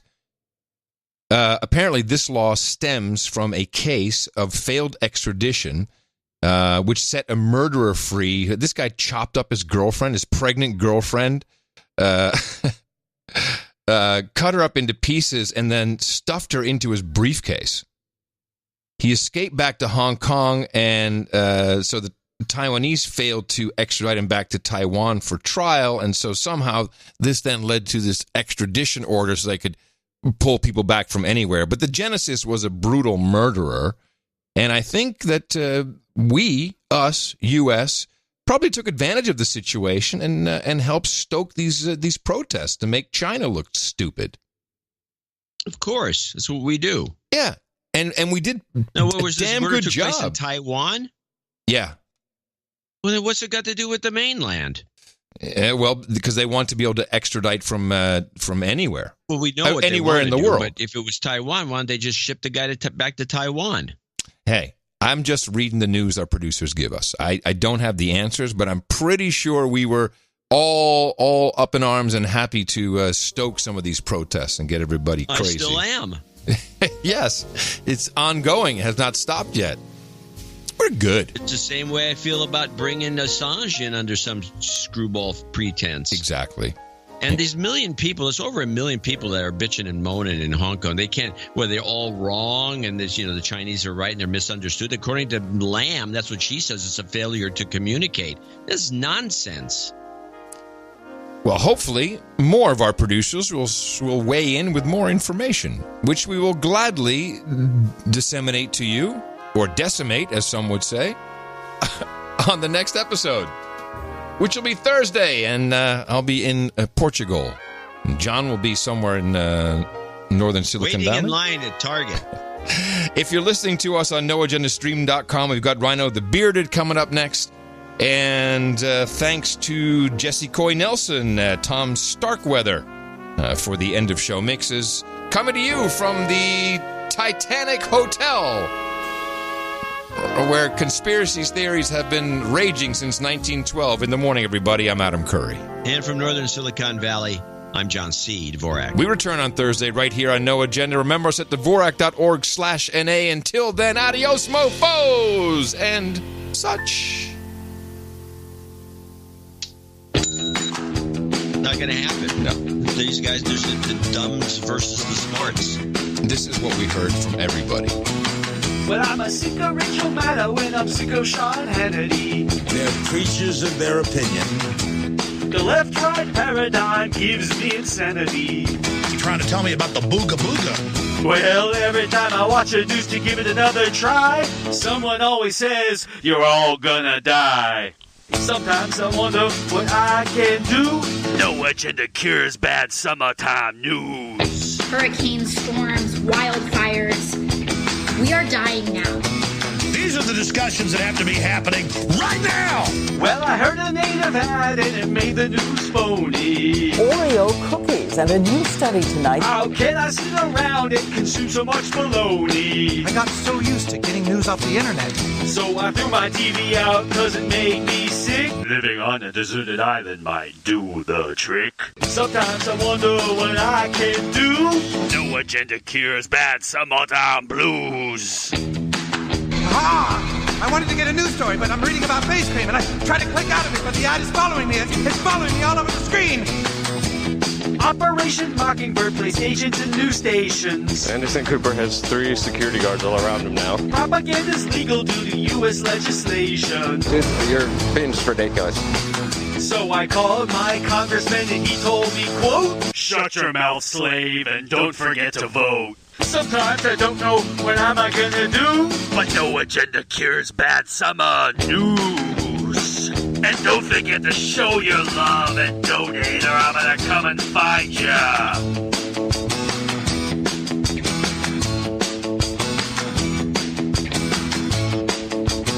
Tensions rising in the Gulf following the tanker attack near Iran. The Islamic Republic of Iran is responsible for the attacks that occurred in the Gulf of Oman today. An attack that came exactly as Japanese Prime Minister Shinzo Abe met with Ayatollah Ali Khamenei, Iran's supreme leader. If you actually look at domestic shale producer stocks yesterday, they all went up. The U.S. shale boom is insulating the U.S. economy and financial markets from events like this, which is really good news for the U.S. economy. This assessment is based on intelligence. Isn't that right, intelligence?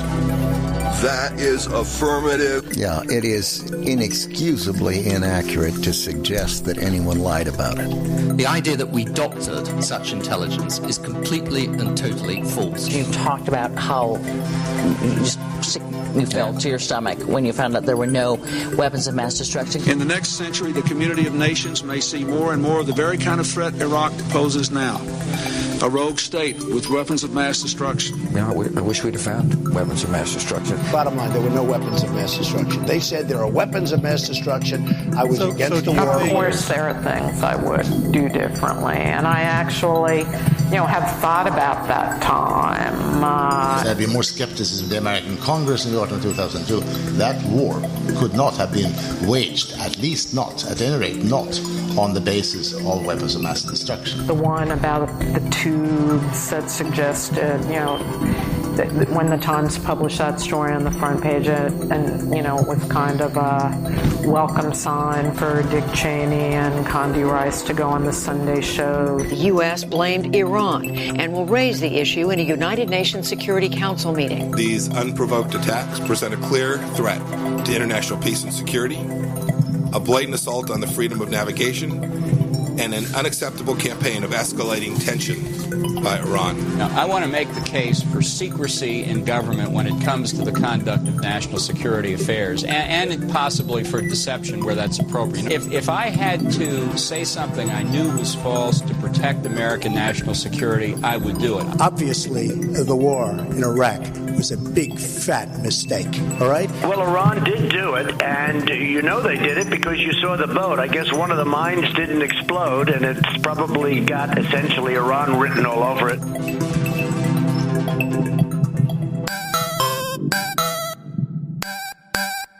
best podcast in the universe. Mofo. Dvorak.org/NA. A podcast.